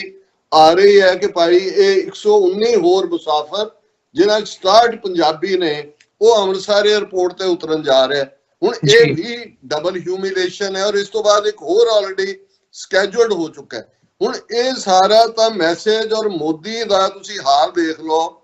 ਇੱਕ ਪਾਸੇ ਜਦੋਂ ਪਹਿਲੇ ਜਹਾਜ਼ 'ਚ ਸ਼ੈਕਲਸ ਔਰ ਹੈਂਡਕਫਸ ਦੇ ਵਿੱਚ ਪਹੁੰਚੇ, ਪਾਰਲੀਮੈਂਟ 'ਚ ਰੌਲਾ ਪਿਆ, ਆਪੋਜੀਸ਼ਨ ਦੇ ਮੈਂਬਰ ਪਾਰਲੀਮੈਂਟ ਬਾਹਰ ਨਿਕਲ ਕੇ ਉਹਨਾਂ ਨੇ ਆਪਣੇ ਆਪ ਨੂੰ ਹੈਂਡਕਫਸ ਕੀਤਾ। ਸਾਰੇ ਮੁਲਕ ਨੇ ਕਿਹਾ ਕਿ ਵੀ ਜੀ ਇਹ ਸਾਡੀ ਬੇਇੱਜ਼ਤੀ ਹੈ ਔਰ ਇਸ ਗੱਲ ਨੂੰ ਯਕੀਨੀ ਬਣਾਇਆ ਜਾਏ ਵੀ ਮੋਦੀ ਇਸ ਗੱਲ ਨੂੰ ਜਾ ਕੇ ਵਾਅਦਾ ਕਰੇ ਕਿ ਵੀ ਤੁਸੀਂ ਵਾਪਸ ਭੇਜਣੇ ਭਾਵੇਂ ਭੇਜੋ, ਲੇਕਿਨ ਇਸ ਤਰ੍ਹਾਂ ਨਾਲ ਨਹੀਂ। ਪਰ ਹੁਣ ਤੁਸੀਂ ਮੋਦੀ ਦਾ ਰਿਸਪੌਂਸ ਦੇਖੋ ਇਮੀਗ੍ਰੇਸ਼ਨ ਦੇ ਮੁੱਦੇ ਤੇ ਸਵਾਲ, ਉਹ ਕਿਵੇਂ ਪਹਿਲਾਂ ਇਹ ਕਹਿਣ ਦੀ ਕੋਸ਼ਿਸ਼ ਕਰਦਾ ਕਿ ਬਿਲਕੁਲ ਇਲੀਗਲ ਨਹੀਂ ਹੋਣਾ ਚਾਹੀਦਾ, ਅਸੀਂ ਤਾਂ ਬਿਲਕੁਲ ਅਮਰੀਕਾ ਦੇ ਨਾਲ ਕੰਮ ਕਰਨ ਨੂੰ ਤਿਆਰ ਹੈ ਔਰ ਇਹ ਬਿਲਕੁਲ ਗਲਤ ਹੈ, ਲੇਕਿਨ ਉਹਦੇ ਮੂੰਹ ਚੋਂ ਇਹ ਨਹੀਂ ਨਿਕਲਿਆ ਕਿ ਭਾਈ ਜੋ ਤੁਸੀਂ ਸਾਡੇ ਨਾਲ ਕੀਤਾ, ਹਿਊਮਿਲੇਟ ਕਰਕੇ ਸਾਡੇ ਸਿਟੀਜ਼ਨਸ ਨੂੰ ਭੇਜਿਆ, ਵੀ ਅਸੀਂ ਰਿਕੁਐਸਟ ਕੀਤੀ ਹੈ ਕਿ ਵੀ ਉਹਨਾਂ ਨੂੰ ਆਨਰੇਬਲੀ ਭੇਜਿਆ ਜਾਏ। ਰਾਦਰ ਚੋਰ ਨਾਲੋਂ ਉਹ ਕੀ ਕਹਿੰਦੇ ਨੇ ਪੰਡ ਕਾਲੀ ਵਾਂਗ ਟਰੰਪ ਨੇ ਤਾਂ ਅਜੇ ਇਸ ਮੁੱਦੇ ਦੇ ਉੱਤੇ ਉਹਦੀ ਤਾਂ ਪੋਜੀਸ਼ਨ ਕੰਸਿਸਟੈਂਟ ਹੈ। ਜਦ ਪੱਤਰਕਾਰ ਨੇ ਵੀ ਕੁਝ ਐਸਾ ਸਵਾਲ ਨਹੀਂ ਸੀ ਪੁੱਛਿਆ ਜਿਹਦੇ 'ਚ ਉਹ ਬੜਾ ਕਲੀਅਰਲੀ ਕਹਿ ਸਕਦਾ ਸੀ ਕਿ ਭਾਈ ਓਪਰਚੁਨਿਟੀਜ਼ ਜਾਂ ਦੂਜਿਆਂ ਤੀਜਿਆਂ ਦੇ ਮਾਮਲੇ 'ਚ ਉਹਨੇ ਕਹਿਣ ਦੇ ਲਈ ਇੱਕ ਗਰਾਊਂਡ ਬਣਾਉਣ ਦੀ ਕੋਸ਼ਿਸ਼ ਕੀਤੀ ਕਿ ਜੀ ਉਹ ਬੱਚੇ ਜਿਹੜੇ ਹੈ ਉਹ ਗੁੰਮਰਾਹ ਕਰਤੇ ਜਾਂਦੇ ਨੇ ਦੂਜਾ, ਪਰ ਉਹ ਇਹ ਕਹਿਣ ਦੀ ਹਿੰਮਤ ਨਹੀਂ ਕਰ ਸਕਿਆ ਕਿ ਭਾਈ ਇਹ ਜਿਹੜਾ ਤੁਸੀਂ ਉਹਨਾਂ ਦੇ ਨਾਲ ਫੇਅਰ ਸਲੂਕ ਕਰੋ। ਔਰ ਸੈਕੰਡ ਜਿਹੜਾ H1B ਵੀਜ਼ੇ ਦਾ ਮੁੱਦਾ ਜਿਹੜਾ ਇਹ ਕਿਹਾ ਜਾ ਰਿਹਾ ਸੀ ਕਿ ਜੀ ਹੁਣ ਪਿਛਲੇ ਪੀਰੀਅਡ ਦੇ ਵਿੱਚ ਪਿਛਲੇ ਸਾਲ 'ਚ 72% ਜਿਹੜੇ H1B ਵੀਜ਼ੇ ਦੇ ਉੱਤੇ ਆਏ ਉਹ ਇੰਡੀਅਨ ਨੇ, ਔਰ $120 ਬਿਲੀਅਨ ਦੀ ਜਿਹੜਾ ਵਾਪਸ ਇਨਕਮ ਭੇਜੀ ਜਾਂਦੀ ਹੈ, ਜਿਹੜੇ ਦੁਨੀਆ ਭਰ 'ਚ 10 ਮਿਲੀਅਨ ਇੰਡੀਅਨ ਨੇ ਉਹ ਭੇਜਦੇ ਨੇ, ਉਹਨਾਂ 'ਚੋਂ ਆਲਮੋਸਟ ਅੱਧਿਓਂ ਜ਼ਿਆਦਾ ਅਮਰੀਕਾ ਵਿਚਲੇ ਹੀ H1B ਵਾਲੇ ਭੇਜਦੇ ਨੇ। ਪਰ ਇਸ ਮੁੱਦੇ ਤੇ ਵੀ ਉਹਨੇ ਜਿਹਦੇ 'ਚ ਕਿ ਉਹਨਾਂ ਦੇ ਆਪਣੇ, ਕਿਉਂਕਿ ਉਹਨਾਂ 'ਚ ਸਿੱਖ ਕਿੰਨੇ ਕੁ ਨੇ, ਉਹਨੂੰ ਵੀ ਉਹਨੇ ਸੈਕਰੀਫਾਈਸ ਕੀਤਾ, ਇੰਟਰਸਟ ਨੂੰ, ਬ੍ਰਿਕਸ ਨੂੰ ਵੀ ਸੈਕਰੀਫਾਈਸ ਕੀਤਾ, ਰਸ਼ੀਅਨ ਜਿਵੇਂ ਉਹਨੇ ਜਿਹੜਾ ਹੈ, ਔਰ ਈਵਨ ਜਿਹੜਾ ਇੰਡੀਆ ਹੁਣ ਤੱਕ ਅਮਰੀਕਾ ਨੂੰ ਇਸ ਲਾਈਨ ਤੇ ਅੱਖਾਂ ਦਿਖਾਉਣ ਦਾ ਕਰ ਰਿਹਾ ਸੀ ਕਿ ਜੀ ਚਾਈਨਾ ਨੂੰ ਕਾਊਂਟਰ ਕਰਨ ਲਈ ਅਮਰੀਕਾ ਨੂੰ ਸਾਡੀ ਲੋੜ ਹੈ। ਇਸ ਲਈ ਜਿਹੜਾ ਹੈ ਅਸੀਂ ਜ਼ਰਾ ਚੌੜੇ ਹੋ ਕੇ ਗੱਲ ਕਰੀਏ। ਇਸ ਦੇ ਬਰਕਸ ਟਰੰਪ ਨੇ ਕਿਹਾ ਜੀ ਤੁਹਾਡੇ ਉਹ ਬਾਰਡਰ ਸਕਰਮਿਸ਼ਸ ਹੈਗੀਆਂ ਨੇ ਔਰ ਅਸੀਂ ਚਾਈਨਾ ਦੇ ਨਾਲ ਗੱਲ ਕਰਾ ਕੇ ਤੁਹਾਡਾ, ਮੈਂ ਚਾਈਨਾ ਨਾਲ ਔਰ ਦੂਜਾ ਇਹਨੂੰ ਕਰ ਦਿੰਦੇ ਆ ਇਹ ਸਾਰੇ ਨੂੰ। ਹੁਣ ਜੇ ਈਵਨ ਇਕਨੋਮਿਕਲ ਕੋਰੀਡੋਰ ਜਿਹੜਾ ਇੰਡੀਆ ਸੌਦਾ ਵੇਚਣਾ ਚਾਹੁੰਦਾ ਸੀ, G20 ਜਿਹੜੇ ਆਈਡੀਆ ਆਇਆ ਮਿਡਲ ਈਸਟ, ਉਹਦੇ 'ਚ ਉਹਨੇ ਇਟਲੀ ਦਾ ਨਾਂ ਲੈ ਕੇ ਉਹਨੂੰ ਪਾਸੇ ਕਰ ਦਿੱਤਾ, ਸਾਊਦੀ ਅਰੇਬੀਆ ਦਾ ਨਾਂ ਤੱਕ ਵੀ ਨਹੀਂ ਲਿਆ। ਸੋ ਮੈਨੂੰ ਨਹੀਂ ਲੱਗਦਾ ਵੀ ਇੱਕ ਆਸਪੈਕਟ ਵੀ ਜਿਹੜਾ ਉਹ ਮੋਦੀ ਦੀ ਇਸ ਵਿਜ਼ਿਟ 'ਚੋਂ, ਔਰ ਜੇ ਜਦੋਂ ਫਿਊਚਰ ਦੇ ਹਿਸਟੋਰੀਅਨ, ਐਨਾਲਿਸਟ, ਇੰਡੀਪੈਂਡੈਂਟ ਆਬਜ਼ਰਵਰ ਇਸ ਵਿਜ਼ਿਟ ਨੂੰ ਐਨਾਲਾਈਜ਼ ਕਰਨਗੇ, ਫਲॉप ਸ਼ਬਦ ਵੀ ਇੱਕ ਛੋਟਾ ਲਫ਼ਜ਼ ਬਣ ਜਾਂਦਾ ਹੈ, ਬੇਇੱਜ਼ਤ ਲਫ਼ਜ਼ ਵੀ ਇੱਕ ਛੋਟਾ ਲਫ਼ਜ਼ ਬਣ ਜਾਂਦਾ ਹੈ, ਹਿਊਮਿਲੀਏਸ਼ਨ ਲਫ਼ਜ਼ ਵੀ ਇੱਕ ਸੌਖਾ ਜਿਹੜਾ ਉਹ ਛੋਟਾ ਲਫ਼ਜ਼ ਬਣ ਜਾਂਦਾ ਹੈ, ਔਰ ਕੁੱਲ ਮਿਲਾ ਕੇ ਕਹਿਣਾ ਹੋਏ ਕਿ ਮੁਲਕ ਨੂੰ ਵੇਚਣਾ, ਇੰਡੀਅਨ ਇੰਟਰਸਟ ਨੂੰ ਵੇਚਣਾ, ਇਹ ਵੀ ਇੱਕ ਛੋਟਾ ਲਫ਼ਜ਼ ਬਣ ਜਾਂਦਾ ਹੈ। ਜੇ ਇਹਨਾਂ ਸਾਰਿਆਂ ਨੂੰ ਕੰਬਾਈਨ ਕਰਕੇ ਨਾਲ ਕਹੀਏ ਕਿ 176 ਜਿਹੜਾ ਹੋਰ, ਤੇ ਇਹ ਹਾਲ ਜਿਹੜਾ ਇਸ ਮੋਦੀ ਦੀ ਵਿਜ਼ਿਟ ਦਾ, ਇਸ ਨੂੰ ਜਿਹੜਾ ਇਸ ਅੰਦਾਜ਼ ਦੇ ਵਿੱਚ ਐਨਾਲਾਈਜ਼ ਕੀਤਾ ਜਾ ਸਕਦਾ। ਜੀ ਡਾਕਟਰ ਸਾਹਿਬ, ਤੇ ਡਾਕਟਰ ਸਾਹਿਬ ਇਸ ਨੂੰ ਸਾਰੇ ਨੂੰ ਹੁਣ ਭਾਰਤ ਦੀ ਫੋਰਨ ਪੋਲਿਸੀ ਦੀ ਨਾਕਾਮੀ ਜਾਂ ਫੇਲੀਅਰ ਮੰਨਿਆ ਜਾਵੇ, ਕਿਉਂਕਿ ਇਵੈਂਚੁਅਲੀ ਜਦੋਂ ਅਸੀਂ ਜਾਂਦੇ ਜਾਂਦੇ ਥੋੜਾ ਜਿਹਾ ਓਵਰਆਲ ਅਮਰੀਕੀ ਇੰਡੀਅਨ ਪਰਸਪੈਕਟਿਵ ਤੋਂ ਦੇਖਦਿਆਂ ਹੋਇਆ ਇਹਨੂੰ ਓਵਰਆਲ ਜਿਹੜੀ ਜੀਓਪੋਲਿਟਿਕਸ ਹੈਗੀ ਹੈ ਉਸ ਹਵਾਲੇ ਨਾਲ ਵੀ ਥੋੜਾ ਜਿਹਾ ਸਮਝਣ ਦੀ ਕੋਸ਼ਿਸ਼ ਕਰਨਾ ਚਾਹੂੰਗਾ ਮੈਂ, ਵੀ ਤੁਸੀਂ ਸਾਨੂੰ ਬਿਆਨ ਕਰੋ ਜਾਂ ਦੱਸੋ ਉਸ ਪੱਖ ਤੋਂ, ਕਿਉਂਕਿ ਅਮਰੀਕੀ ਪ੍ਰਧਾਨ ਹੁਣ ਡੋਨਲਡ ਟਰੰਪ ਦੇ ਬਣਨ ਦੇ ਨਾਲ ਕਾਫੀ ਚੀਜ਼ਾਂ ਦੇਖੀਆਂ ਜਾ ਰਹੀਆਂ ਨੇ ਵੀ ਵਰਲਡ ਪੋਲਿਟਿਕਸ ਦੇ ਵਿੱਚ ਚੇਂਜ ਹੋਣ ਦੀ ਜਾਂ ਉਮੀਦ ਹੈਗੀ ਹੈ। ਖਾਸ ਤੌਰ ਤੇ ਜਿਹੜੇ ਦੋ ਜਦੋਂ ਅਸੀਂ ਦੇਖਦੇ ਹਾਂ ਮਿਡਲ ਈਸਟ ਦਾ ਕ੍ਰਾਈਸਿਸ ਹੋਵੇ, ਹਮਾਸ ਤੇ ਜਦੋਂ ਅਸੀਂ ਨੇਤਨਯਾਹੂ ਇਹਨਾਂ ਦਾ ਆਪਸੀ ਟਕਰਾਅ ਦੀ ਗੱਲ ਕਰਦੇ ਹਾਂ ਇਜ਼ਰਾਈਲ ਦੀ, ਜਾਂ ਅਸੀਂ ਯੂਕਰੇਨ ਤੇ ਰਸ਼ੀਆ ਦੀ ਜੰਗ ਦੀ ਗੱਲ ਕਰਦੇ ਹਾਂ, ਹੁਣ ਇਹ ਦੋਹੇ ਪਾਸੇ ਜਿਹੜੇ ਆ ਉਹ ਕਿਤੇ ਨਾ ਕਿਤੇ ਚੇਂਜ ਹੁੰਦੇ ਨਜ਼ਰ ਆ ਰਹੇ ਆ, ਸਿਚੁਏਸ਼ਨ ਬਦਲਦੀ ਨਜ਼ਰ ਆ ਰਹੀ ਹੈ। ਉਧਰ ਜ਼ੈਲੈਂਸਕੀ ਨੇ ਵੀ ਇਹ ਬਿਆਨ ਦਿੱਤਾ ਆ ਕਿ ਅਸੀਂ ਗੱਲ ਕਰਾਂਗੇ ਰਸ਼ੀਆ ਦੇ ਨਾਲ, ਪਹਿਲਾਂ ਸਾਡੀ ਅਮਰੀਕਾ ਦੇ ਨਾਲ ਇੱਕ ਅਸੀਂ ਇੱਕ ਸਾਡੀ ਗਰਾਊਂਡ ਬਣ ਜਾਵੇ, ਉਸ ਤੋਂ ਬਾਅਦ ਅਸੀਂ ਰਸ਼ੀਆ ਨਾਲ ਵੀ ਗੱਲ ਕਰਾਂਗੇ। ਸੋ ਇਹ ਜਦੋਂ ਦੋਵੇਂ ਚੀਜ਼ਾਂ ਮੇਨਲੀ ਚੇਂਜ ਹੁੰਦੀਆਂ ਨੇ, ਇਹਦੇ ਨਾਲ ਵਰਲਡ ਪੋਲਿਟਿਕਸ ਵੀ ਚੇਂਜ ਹੋਣੀ ਹੈ, ਇਹਦੇ ਨਾਲ ਇੰਟਰਨੈਸ਼ਨਲ ਟ੍ਰੇਡ ਵੀ ਚੇਂਜ ਹੋਣਾ, ਇੰਟਰਨੈਸ਼ਨਲ ਰਿਲੇਸ਼ਨਸ ਵੀ ਚੇਂਜ ਹੋਣੇ ਆ, ਹਰ ਇੱਕ ਚੀਜ਼ ਦੇ ਉੱਤੇ ਇਹਦਾ ਪ੍ਰਭਾਵ ਪੈਣਾ। ਤੇ ਇੰਡੀਆ ਦੀ ਫੋਰਨ ਪੋਲਿਸੀ ਜਿਸ ਕਿਸਮ ਦੀ ਰਹੀ ਹੈ ਪਿਛਲੇ ਸਮੇਂ ਦੇ ਵਿੱਚ, ਤੇ ਖਾਸ ਤੌਰ ਤੇ ਜੇ ਇਹ ਅਮਰੀਕਾ ਦੀ ਨਾਕਾਮ ਨਰਿੰਦਰ ਮੋਦੀ ਦੀ ਫੇਰੀ ਨੂੰ ਦੇਖਿਆ ਜਾਵੇ, ਤੇ ਕੀ ਦੇਖ ਰਹੇ ਹੋ ਵੀ ਆਉਣ ਵਾਲੇ ਸਮੇਂ ਦੇ ਵਿੱਚ ਇੰਡੀਆ ਕਿੱਥੇ ਸਟੈਂਡ ਕਰੂਗਾ? ਪਹਿਲਾਂ ਥੋੜਾ ਜਿਹਾ ਓਵਰਆਲ ਇੰਟਰਨੈਸ਼ਨਲ ਪੋਲਿਟਿਕਸ ਜਾਂ ਜੀਓਪੋਲਿਟਿਕਸ ਦੇ ਹਵਾਲੇ ਨਾਲ, ਤੇ ਫਿਰ ਇੰਡੀਆ ਦੀ ਥਾਂ ਕੀ ਬਣੀ ਹੋਈ ਹੈ ਇਸ ਵਕਤ? ਦੇਖੋ, ਇਹ ਦੇਖਣਾ ਹੋਏਗਾ ਕਿ ਪ੍ਰੈਜ਼ੀਡੈਂਟ ਟਰੰਪ ਨੇ ਆਪਣੇ ਕਰੀਅਰ ਦੀ ਬਿਗਨਿੰਗ 'ਚ ਰਿਐਲਿਟੀ ਸ਼ੋਅ ਅਪ੍ਰੈਂਟਿਸ CNN ਤੇ ਕੀਤਾ ਹੋਇਆ, ਜਿਸ ਦੇ ਵਿੱਚ ਉਹਨਾਂ ਦਾ ਜਿਹੜਾ ਇੱਕ ਤਕੀਆ ਕਲਾਮ ਸੀ ਉਹ ਸੀ ਫਾਇਰ। ਫਿਰ ਅਸੀਂ ਦੇਖਦੇ ਹਾਂ ਕਿ ਰਿਐਲਿਟੀ ਸ਼ੋਅ ਤੋਂ ਇੱਕ ਰਿਐਲਿਟਰ ਵੀ ਬਣ ਗਏ, ਔਰ ਟਰੰਪ ਟਾਵਰਸ ਔਰ ਬਹੁਤ ਵੱਡੀ ਉਹਨਾਂ ਦੀ ਜਿਹੜੀ ਸਕਸੈਸ ਸਟੋਰੀ ਬਿਜ਼ਨਸ ਦੇ ਵਿੱਚ ਹੈ ਉਹ ਇਨਵੈਸਟਮੈਂਟ ਦੇ ਲਿਹਾਜ਼ ਨਾਲ ਹੈ। ਔਰ ਜਿਹੜੇ ਸਕਸੈਸਫੁਲ ਰਿਐਲਟਰ ਜਾਂ ਡਿਵੈਲਪਰ ਹੁੰਦੇ ਨੇ, ਖਾਸ ਤੌਰ ਤੇ ਰਿਐਲਟਰ, ਉਹਨਾਂ ਦੀ ਇੱਕ ਸਿਕਸ ਸੈਂਸ ਹੁੰਦੀ ਹੈ ਇਹ ਦੇਖਣ ਦੀ ਕਿ ਕਿੱਥੇ ਉਹ ਇਨਵੈਸਟ ਕਰਨ ਜਿਹੜਾ ਮਲਟੀਪਲ ਟਾਈਮਸ ਉਸ ਚੋਂ ਉਹਨਾਂ ਨੂੰ ਆਉਣ ਵਾਲੇ ਭਵਿੱਖ 'ਚ ਫਾਇਦਾ ਮਿਲੇ। ਉਹ ਭਾਵੇਂ ਕੋਈ ਬੈਰਲ ਲੈਂਡ ਖਰੀਦ ਲੈਣ ਤੇ ਉਹਨਾਂ ਨੂੰ ਇਮੇਜਿਨ ਹੋਏ ਜੀ ਸ਼ਹਿਰ ਇੱਧਰ ਨੂੰ ਵਧਣਾ ਤੇ ਇਹ ਉਦੋਂ ਪਲਾਟਾਂ ਦੀ ਕੀਮਤ ਕਿੰਨੀ ਹੋਏਗੀ। ਸੋ ਇਹ ਟਰੰਪ ਦੀ ਪੋਲਿਟਿਕਸ ਨੂੰ, ਜਿਹੜੀ ਕਿ out of the box politics ਹੈ, ਜਿਹੜੀ ਆਊਟ ਆਫ ਦਾ ਬੈਲਟਵੇ ਪੋਲਿਟਿਕਸ ਹੈ, ਜਿਹੜੀ out of the Pentagon and deep state politics ਹੈ, ਉਹਨੂੰ ਇਸ ਕ੍ਰਾਈਟੇਰੀਆ ਨਾਲ ਹੀ ਦੇਖਣਾ ਹੋਏਗਾ ਕਿ ਅਨਪ੍ਰੈਡਿਕਟੇਬਲ ਕਹਿਣਾ ਇਹ ਠੀਕ ਹੈ, ਇੱਕ ਚੰਗਾ ਲਫ਼ਜ਼ ਹੈ, ਪਰ ਉਹਦੀਆਂ ਅੱਖਾਂ ਕਿਤੇ ਨਾ ਕਿਤੇ ਜ਼ਰੂਰ ਹੁੰਦੀਆਂ ਨੇ। ਜਿਵੇਂ ਇੱਕ ਜ਼ਮਾਨੇ ਦੇ ਵਿੱਚ ਇੱਕ ਬੜੀ ਪਪੂਲਰ ਸ਼ਾਇਰੀ ਦੀ ਲਾਈਨ ਸੀ ਕਿ ਕਹੀਂ ਪੇ ਨਿਗਾहें ਕਹੀਂ ਪੇ ਨਿਸ਼ਾਨਾ। ਬਹੁਤ ਵਾਰ ਬਹੁਤਿਆਂ ਨੂੰ ਲੱਗਦਾ ਹੁੰਦਾ ਵੀ ਜਿੱਧਰ ਅੱਖਾਂ ਨੇ ਇਹ ਉਧਰ ਨੂੰ ਤੀਰ ਵੱਜੇਗਾ, ਪਰ ਨਿਸ਼ਾਨਾ ਕਿਸੇ ਹੋਰ ਪਾਸੇ ਹੁੰਦਾ ਹੈ ਤੇ ਅੱਖਾਂ ਕਿਸੇ ਹੋਰ ਪਾਸੇ ਹੁੰਦੀਆਂ ਨੇ। ਤੋ ਜਿਵੇਂ ਤੁਸੀਂ ਇਸ ਵੇਲੇ ਦੋ ਵੱਡੇ ਕਨਫਲਿਕਟਸ ਦੀ ਗੱਲ ਕੀਤੀ ਹੈ ਔਰ ਭਾਰਤ ਉਹ ਕਿੱਥੇ ਲਾਈ ਕਰੇਗਾ ਮਿਡਲ ਈਸਟ ਬਾਰੇ, ਅਸੀਂ ਸਮਝਦੇ ਹਾਂ ਕਿ ਬੇਸ਼ੱਕ ਗਜ਼ਾ ਦੇ ਮਾਮਲੇ 'ਚ ਉਹਨੂੰ ਇੱਕ ਟੂਰਿਸਟ ਰਿਜ਼ੋਰਟ ਬਣਾਉਣ ਦੀ ਗੱਲ ਕੀਤੀ, ਪਰ ਨਾਲ ਦੀ ਨਾਲ ਔਰ ਇਵੇਂ ਹੀ ਜਿਹੜਾ ਮਾਮਲਾ ਹਮਾਸ ਨਾਲ ਫਸ ਗਿਆ ਸੀ ਕਿ ਵੀ ਜਿਹੜੇ ਰਹਿੰਦੇ ਹੌਸਟੇਜ ਛਡਾਉਣੇ ਨੇ, ਉਹ ਬੇਸ਼ੱਕ ਬਾਅਦ ਦੇ ਵਿੱਚ ਇਜਿਪਟ ਔਰ ਕਤਰ ਉਹਨਾਂ ਨੇ ਇੰਟਰਵੀਨ ਕੀਤਾ ਔਰ ਆਲਰੇਡੀ ਰਿਲੀਜ਼ ਹੋ ਗਏ ਹੋਣੇ ਨੇ, ਅੱਜ ਕੱਲ੍ਹ ਹੋ ਜਾਣਗੇ। ਉਹ ਨੈਗੋਸ਼ੀਏਸ਼ਨ ਬੈਕ ਔਨ ਟਰੈਕ ਹੈ, ਪਰ ਟੁਵਰਡਸ ਦ ਐਂਡ ਉਹਨੇ ਕਿਹਾ ਜੀ this is my view. So Trump ਇਸ ਸਾਰੇ ਚੋਂ ਗਜ਼ਾ ਦਾ ਖੌਫ ਦੇ ਕੇ ਸਾਊਦੀ ਅਰੇਬੀਆ, ਜਾਰਡਨ ਜਾਂ ਅਰਬ ਲੀਗ ਦੇ ਮੁਲਕਾਂ ਤੋਂ ਇਜ਼ਰਾਈਲ ਦੀ ਰੈਕਗਨੀਸ਼ਨ ਚਾਹੁੰਦਾ ਹੈ। ਕੀ ਚਾਹੁੰਦਾ ਹੈ ਇਹ ਆਉਣ ਵਾਲੇ ਪੀਰੀਅਡ 'ਚ, ਕਿਉਂਕਿ ਇੱਕ ਗੱਲ ਬੜੀ ਕਲੀਅਰ ਹੈ ਕਿ ਟਰੰਪ ਡੈਸਪਰੇਟ ਵੀ ਹੈ ਨੋਬਲ ਪੀਸ ਪ੍ਰਾਈਜ਼ ਦੇ ਲਈ, ਕਿ ਜਿਵੇਂ ਓਬਾਮਾ ਨੂੰ ਮਿਲਿਆ ਜਾਂ ਦੂਜਾ ਉਹ ਜਿਹੜੇ ਜਿਨ੍ਹਾਂ ਬਾਰੇ ਕਿਹਾ ਜਾਂਦਾ ਕਿ ਕਨਫਲਿਕਟ ਰਿਜ਼ੋਲਵ ਨਹੀਂ ਹੁੰਦੇ ਉਹਨਾਂ ਨੂੰ ਕੀਤਾ ਜਾਏ। ਹੁਣ ਇਹੀ ਯੂਕਰੇਨ ਦੇ ਹਵਾਲੇ ਨਾਲ ਜੇ ਟਰੰਪ ਇਹ ਕਹਿੰਦਾ ਹੈ ਕਿ ਜੀ ਅਸੀਂ $300 ਬਿਲੀਅਨ ਆਲਰੇਡੀ ਉੱਥੇ ਖਰਚ ਕਰ ਚੁੱਕੇ ਹਾਂ, ਤੁਹਾਡੇ ਕੋਲ ਰੇਅਰ ਅਰਥ ਮਿਨਰਲਸ ਨੇ ਉਹ ਸਾਡੇ ਹਵਾਲੇ ਕਰੋ ਔਰ ਅਸੀਂ ਫੇਰ ਕਰਦੇ। ਹੁਣ 2 ਦਿਨ ਪਹਿਲਾਂ ਉਹਨਾਂ ਦਾ ਸੀ ਕਿ ਜਿਹੜੀ ਰਸ਼ੀਆ ਨੇ ਟੈਰੀਟਰੀ ਲੈ ਲਈ, ਉਹਨਾਂ ਨੇ ਤਾਂ ਆਪਣੇ ਬਹੁਤ ਸੋਲਜਰ ਮਰਵਾਏ ਨੇ, ਸੋ ਉਹਨਾਂ ਦਾ ਤਾਂ ਹੱਕ ਬਣਦਾ। ਔਰ ਇਹਨੂੰ ਕੀ ਲੋੜ ਸੀ ਜ਼ੈਲੈਂਸਕੀ ਜਾਂ ਦੂਜਿਆਂ ਨੂੰ ਨੈਟੋ ਵੱਲ ਜਾਣ ਦੀ ਜਾਂ ਉਹਦਾ ਮੈਂਬਰ ਬਣਨ ਦੀ। ਸੋ ਮੈਨੂੰ ਇਹ ਲੱਗਦਾ ਵੀ ਦੋਨੋਂ, ਇੱਕ ਪਾਸੇ ਉਹਨਾਂ ਦਾ ਹੈ ਕਿ ਜੀ ਮੇਰੀ ਗੱਲਬਾਤ ਹੋਈ ਹੈ ਪੁਤਿਨ ਔਰ ਦੂਸਰਿਆਂ ਦੇ ਨਾਲ, everything is very fine, things will be very fine. ਹੁਣ ਇਸ ਵਿਜ਼ਿਟ ਦੇ ਮੋਦੀ ਦੇ ਹਵਾਲੇ ਨਾਲ ਜੇ ਤੁਸੀਂ ਦੇਖੋ,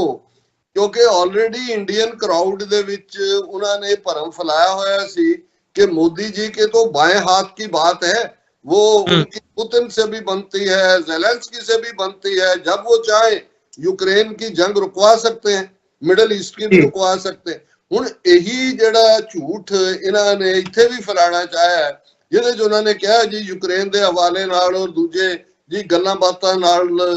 ਡਿਪਲੋਮੇਸੀ ਨਾਲ ਮਸਲੇ ਹੱਲ ਹੋਣੇ ਚਾਹੀਦੇ, ਉਹ ਵੀ ਟਰੰਪ ਨੇ ਨਾਲ ਦੀ ਨਾਲ ਸਨੱਬ ਕਰ ਦਿੱਤਾ ਹੈ। ਔਰ ਉਹਨੇ ਆਪਣੇ ਲੈਵਲ ਤੇ ਜੋ ਕਰ ਰਿਹਾ ਉਹ ਪੁਤਿਨ ਨਾਲ ਵੀ ਹੈ, ਜ਼ੈਲੈਂਸਕੀ ਨੂੰ ਵੀ ਹੱਥਾਂ ਪੈਰਾਂ ਦੀ ਪਾਈ ਹੋਈ ਹੈ, ਕਿਉਂਕਿ ਜ਼ੈਲੈਂਸਕੀ ਵੀ ਥੋੜਾ ਜਿਹਾ ਅਮਰੀਕਨਾਂ ਨੂੰ ਜਿਹੜਾ ਉਹ ਤੰਜ਼ ਕਰਨ ਲੱਗ ਗਿਆ ਸੀ ਕਿ ਜੀ ਅਸੀਂ ਤੁਹਾਡੇ ਲਈ ਆਹ ਕੀਤਾ ਉਹ ਕੀਤਾ। ਸੋ ਕੁੱਲ ਮਿਲਾ ਕੇ ਮੈਂ ਇਹ ਦੇਖਦਾ ਹਾਂ, ਹਾਲਾਂ ਜਿਵੇਂ ਮੈਂ ਕਿਹਾ ਵੀ ਬਹੁਤ ਵਾਰ ਪੋਲੀਟੀਸ਼ੀਅਨਸ ਬਾਰੇ ਅਸੀਂ ਇਹ ਸਮਝਦੇ ਹਾਂ ਕਿ ਦੇ ਨੈਵਰ ਵਾਕ ਦਾ ਟਾਕ, ਜੋ ਕਹਿ ਰਹੇ ਹੁੰਦੇ ਨੇ ਉਹ ਇਹ ਕਰਦੇ ਨਹੀਂ ਹੁੰਦੇ। ਔਰ ਟਰੰਪ ਦੇ ਮਾਮਲੇ 'ਚ ਤਾਂ ਇਹ ਹੋਰ ਵੀ ਭਰੋਸੇ ਨਾਲ ਕਿਹਾ ਜਾ ਸਕਦਾ ਕਿ ਜਿਹੜੇ ਪਲੈਂਕ ਦੇ ਉੱਤੇ ਟਰੰਪ ਨੇ ਆਪਣੀ ਇਲੈਕਸ਼ਨ ਜਿੱਤੀ, ਉਹ ਉਹਨਾਂ ਏਜੰਡਾਜ਼ ਨੂੰ ਟੂ ਦਾ ਗੈਲਰੀ ਪਲੇ ਕਰ ਰਿਹਾ। ਇੰਟਰਨੈਸ਼ਨਲ ਲੈਵਲ ਦੇ ਉੱਤੇ ਯੂਰਪੀਅਨ ਯੂਨੀਅਨ ਦੇ ਵਿੱਚ ਵੀ ਇੱਕ ਖੌਫ ਹੈ। ਔਰ ਮੈਂ ਸਮਝਦਾ ਵੀ ਅਮਰੀਕਾ ਦੀ ਡਿਪਲੋਮੇਸੀ, ਪੋਲਿਟਿਕਸ ਜਾਂ ਟਰੰਪ ਦੇ ਜਿਹੜੇ ਮੈਨੂਵਰ ਨੇ, ਜੇ ਉਹਨਾਂ ਨੂੰ ਕਿਸੇ ਨੇ ਠੀਕ ਡੀਕੋਡ ਕੀਤਾ ਤਾਂ ਉਹ ਚਾਈਨਾ।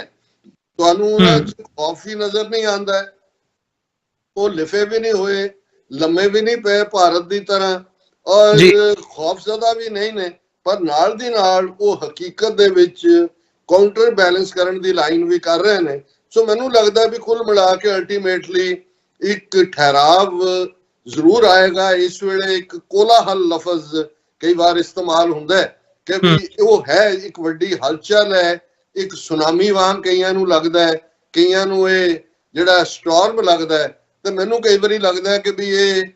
ਜਿਹੜਾ ਟਰੰਪ ਹੈ, ਇਸ ਨੂੰ ਆਦਤ ਹੈ ਪਾਣੀ ਦੇ ਕੰਢੇ ਬਹਿ ਕੇ ਪਾਣੀ ਦੇ ਵਿੱਚ ਵੱਟਾ ਸੁੱਟਣ ਦੀ, ਤਾਂ ਜਿਹੜਾ ਉਹ ਰਿਪਲ ਇਫੈਕਟ ਹੁੰਦਾ ਹੈ, ਹੀ ਐਨਜੋਇਜ਼ ਇਟ। ਸੋ ਉਹਨੇ ਵੱਟਾ ਮਿਡਲ ਈਸਟ ਵੱਲ ਵੀ ਸੁੱਟਿਆ ਹੈ, ਯੂਕਰੇਨ ਵੱਲ ਵੀ ਸੁੱਟਿਆ ਹੈ। ਮੋਦੀ ਨੂੰ ਤਾਂ ਉਹਨੇ ਜਿਹੜਾ ਉਹ ਟਰੈਕ ਸੂਟ ਪਵਾ ਕੇ ਜਿਵੇਂ ਕੁੰਭ ਚ ਨਾਤਾ ਉਹਦੇ ਸਣੇ ਡੁਬਕੀ ਦੇ ਦਿੱਤੀ ਹੈ। ਹੁਣ ਇਹ ਦੇਖਦੇ ਆ ਵੀ ਮੋਦੀ ਕਿੰਨਾ ਕੁ ਤਰ ਕੇ ਬਾਹਰ ਆਉਂਦਾ, ਪਰ ਹਾਲ ਦੀ ਘੜੀ ਜਿਹੜਾ ਇਹਨੂੰ ਇਵੇਂ ਹੀ ਦੇਖਿਆ ਜਾ ਸਕਦਾ ਹੈ। ਅਗਲੇ 6 ਮਹੀਨੇ ਦੇ ਵਿੱਚ ਗਲੋਬਲ ਸਿਨੈਰੀਓ ਜੀਓਪੋਲਿਟਿਕਸ ਦਾ ਜਿਹੜਾ ਉਹ ਮੋਰ ਕਲੀਅਰ ਹੋਏਗਾ। ਜੀ ਡਾਕਟਰ ਸਾਹਿਬ, ਬਹੁਤ ਬਹੁਤ ਧੰਨਵਾਦ, ਤੁਸੀਂ ਸਮਾਂ ਕੱਢਿਆ ਤੇ ਸਾਡੇ ਨਾਲ ਵਿਚਾਰਾਂ ਦੀ ਸਾਂਝ ਪਾਈ ਹੈ। ਅੱਜ ਅਸੀਂ ਆਪਣਾ ਸ਼ੋਅ ਦਾ ਸਮਾਂ ਵੀ ਜਿਹੜਾ ਹੈ ਉਹ ਥੋੜਾ ਜਿਹਾ ਅੱਜ ਛੇਤੀ ਐਂਡ ਕਰ ਰਹੇ ਹਾਂ ਸ਼ੋਅ, ਡਿਊ ਟੂ ਕੁਝ ਟੈਕਨੀਕਲ ਰੀਜ਼ਨਸ ਹੈਗੇ ਆ ਤੇ ਉਹਦੇ ਕਰਕੇ। ਤੇ ਮੈਂ ਚਾਹੂੰਗਾ ਸਾਡੇ ਜਿਹੜੇ ਦਰਸ਼ਕ ਨੇ, ਮੈਂ ਉਮੀਦ ਕਰਦਾ ਅੱਜ ਦੀ ਇਹ ਵਿਚਾਰ ਚਰਚਾ ਤੁਹਾਨੂੰ ਜ਼ਰੂਰ ਪਸੰਦ ਆਈ ਹੋਵੇਗੀ। ਸਾਡੇ ਨਾਲ ਇਸੇ ਤਰ੍ਹਾਂ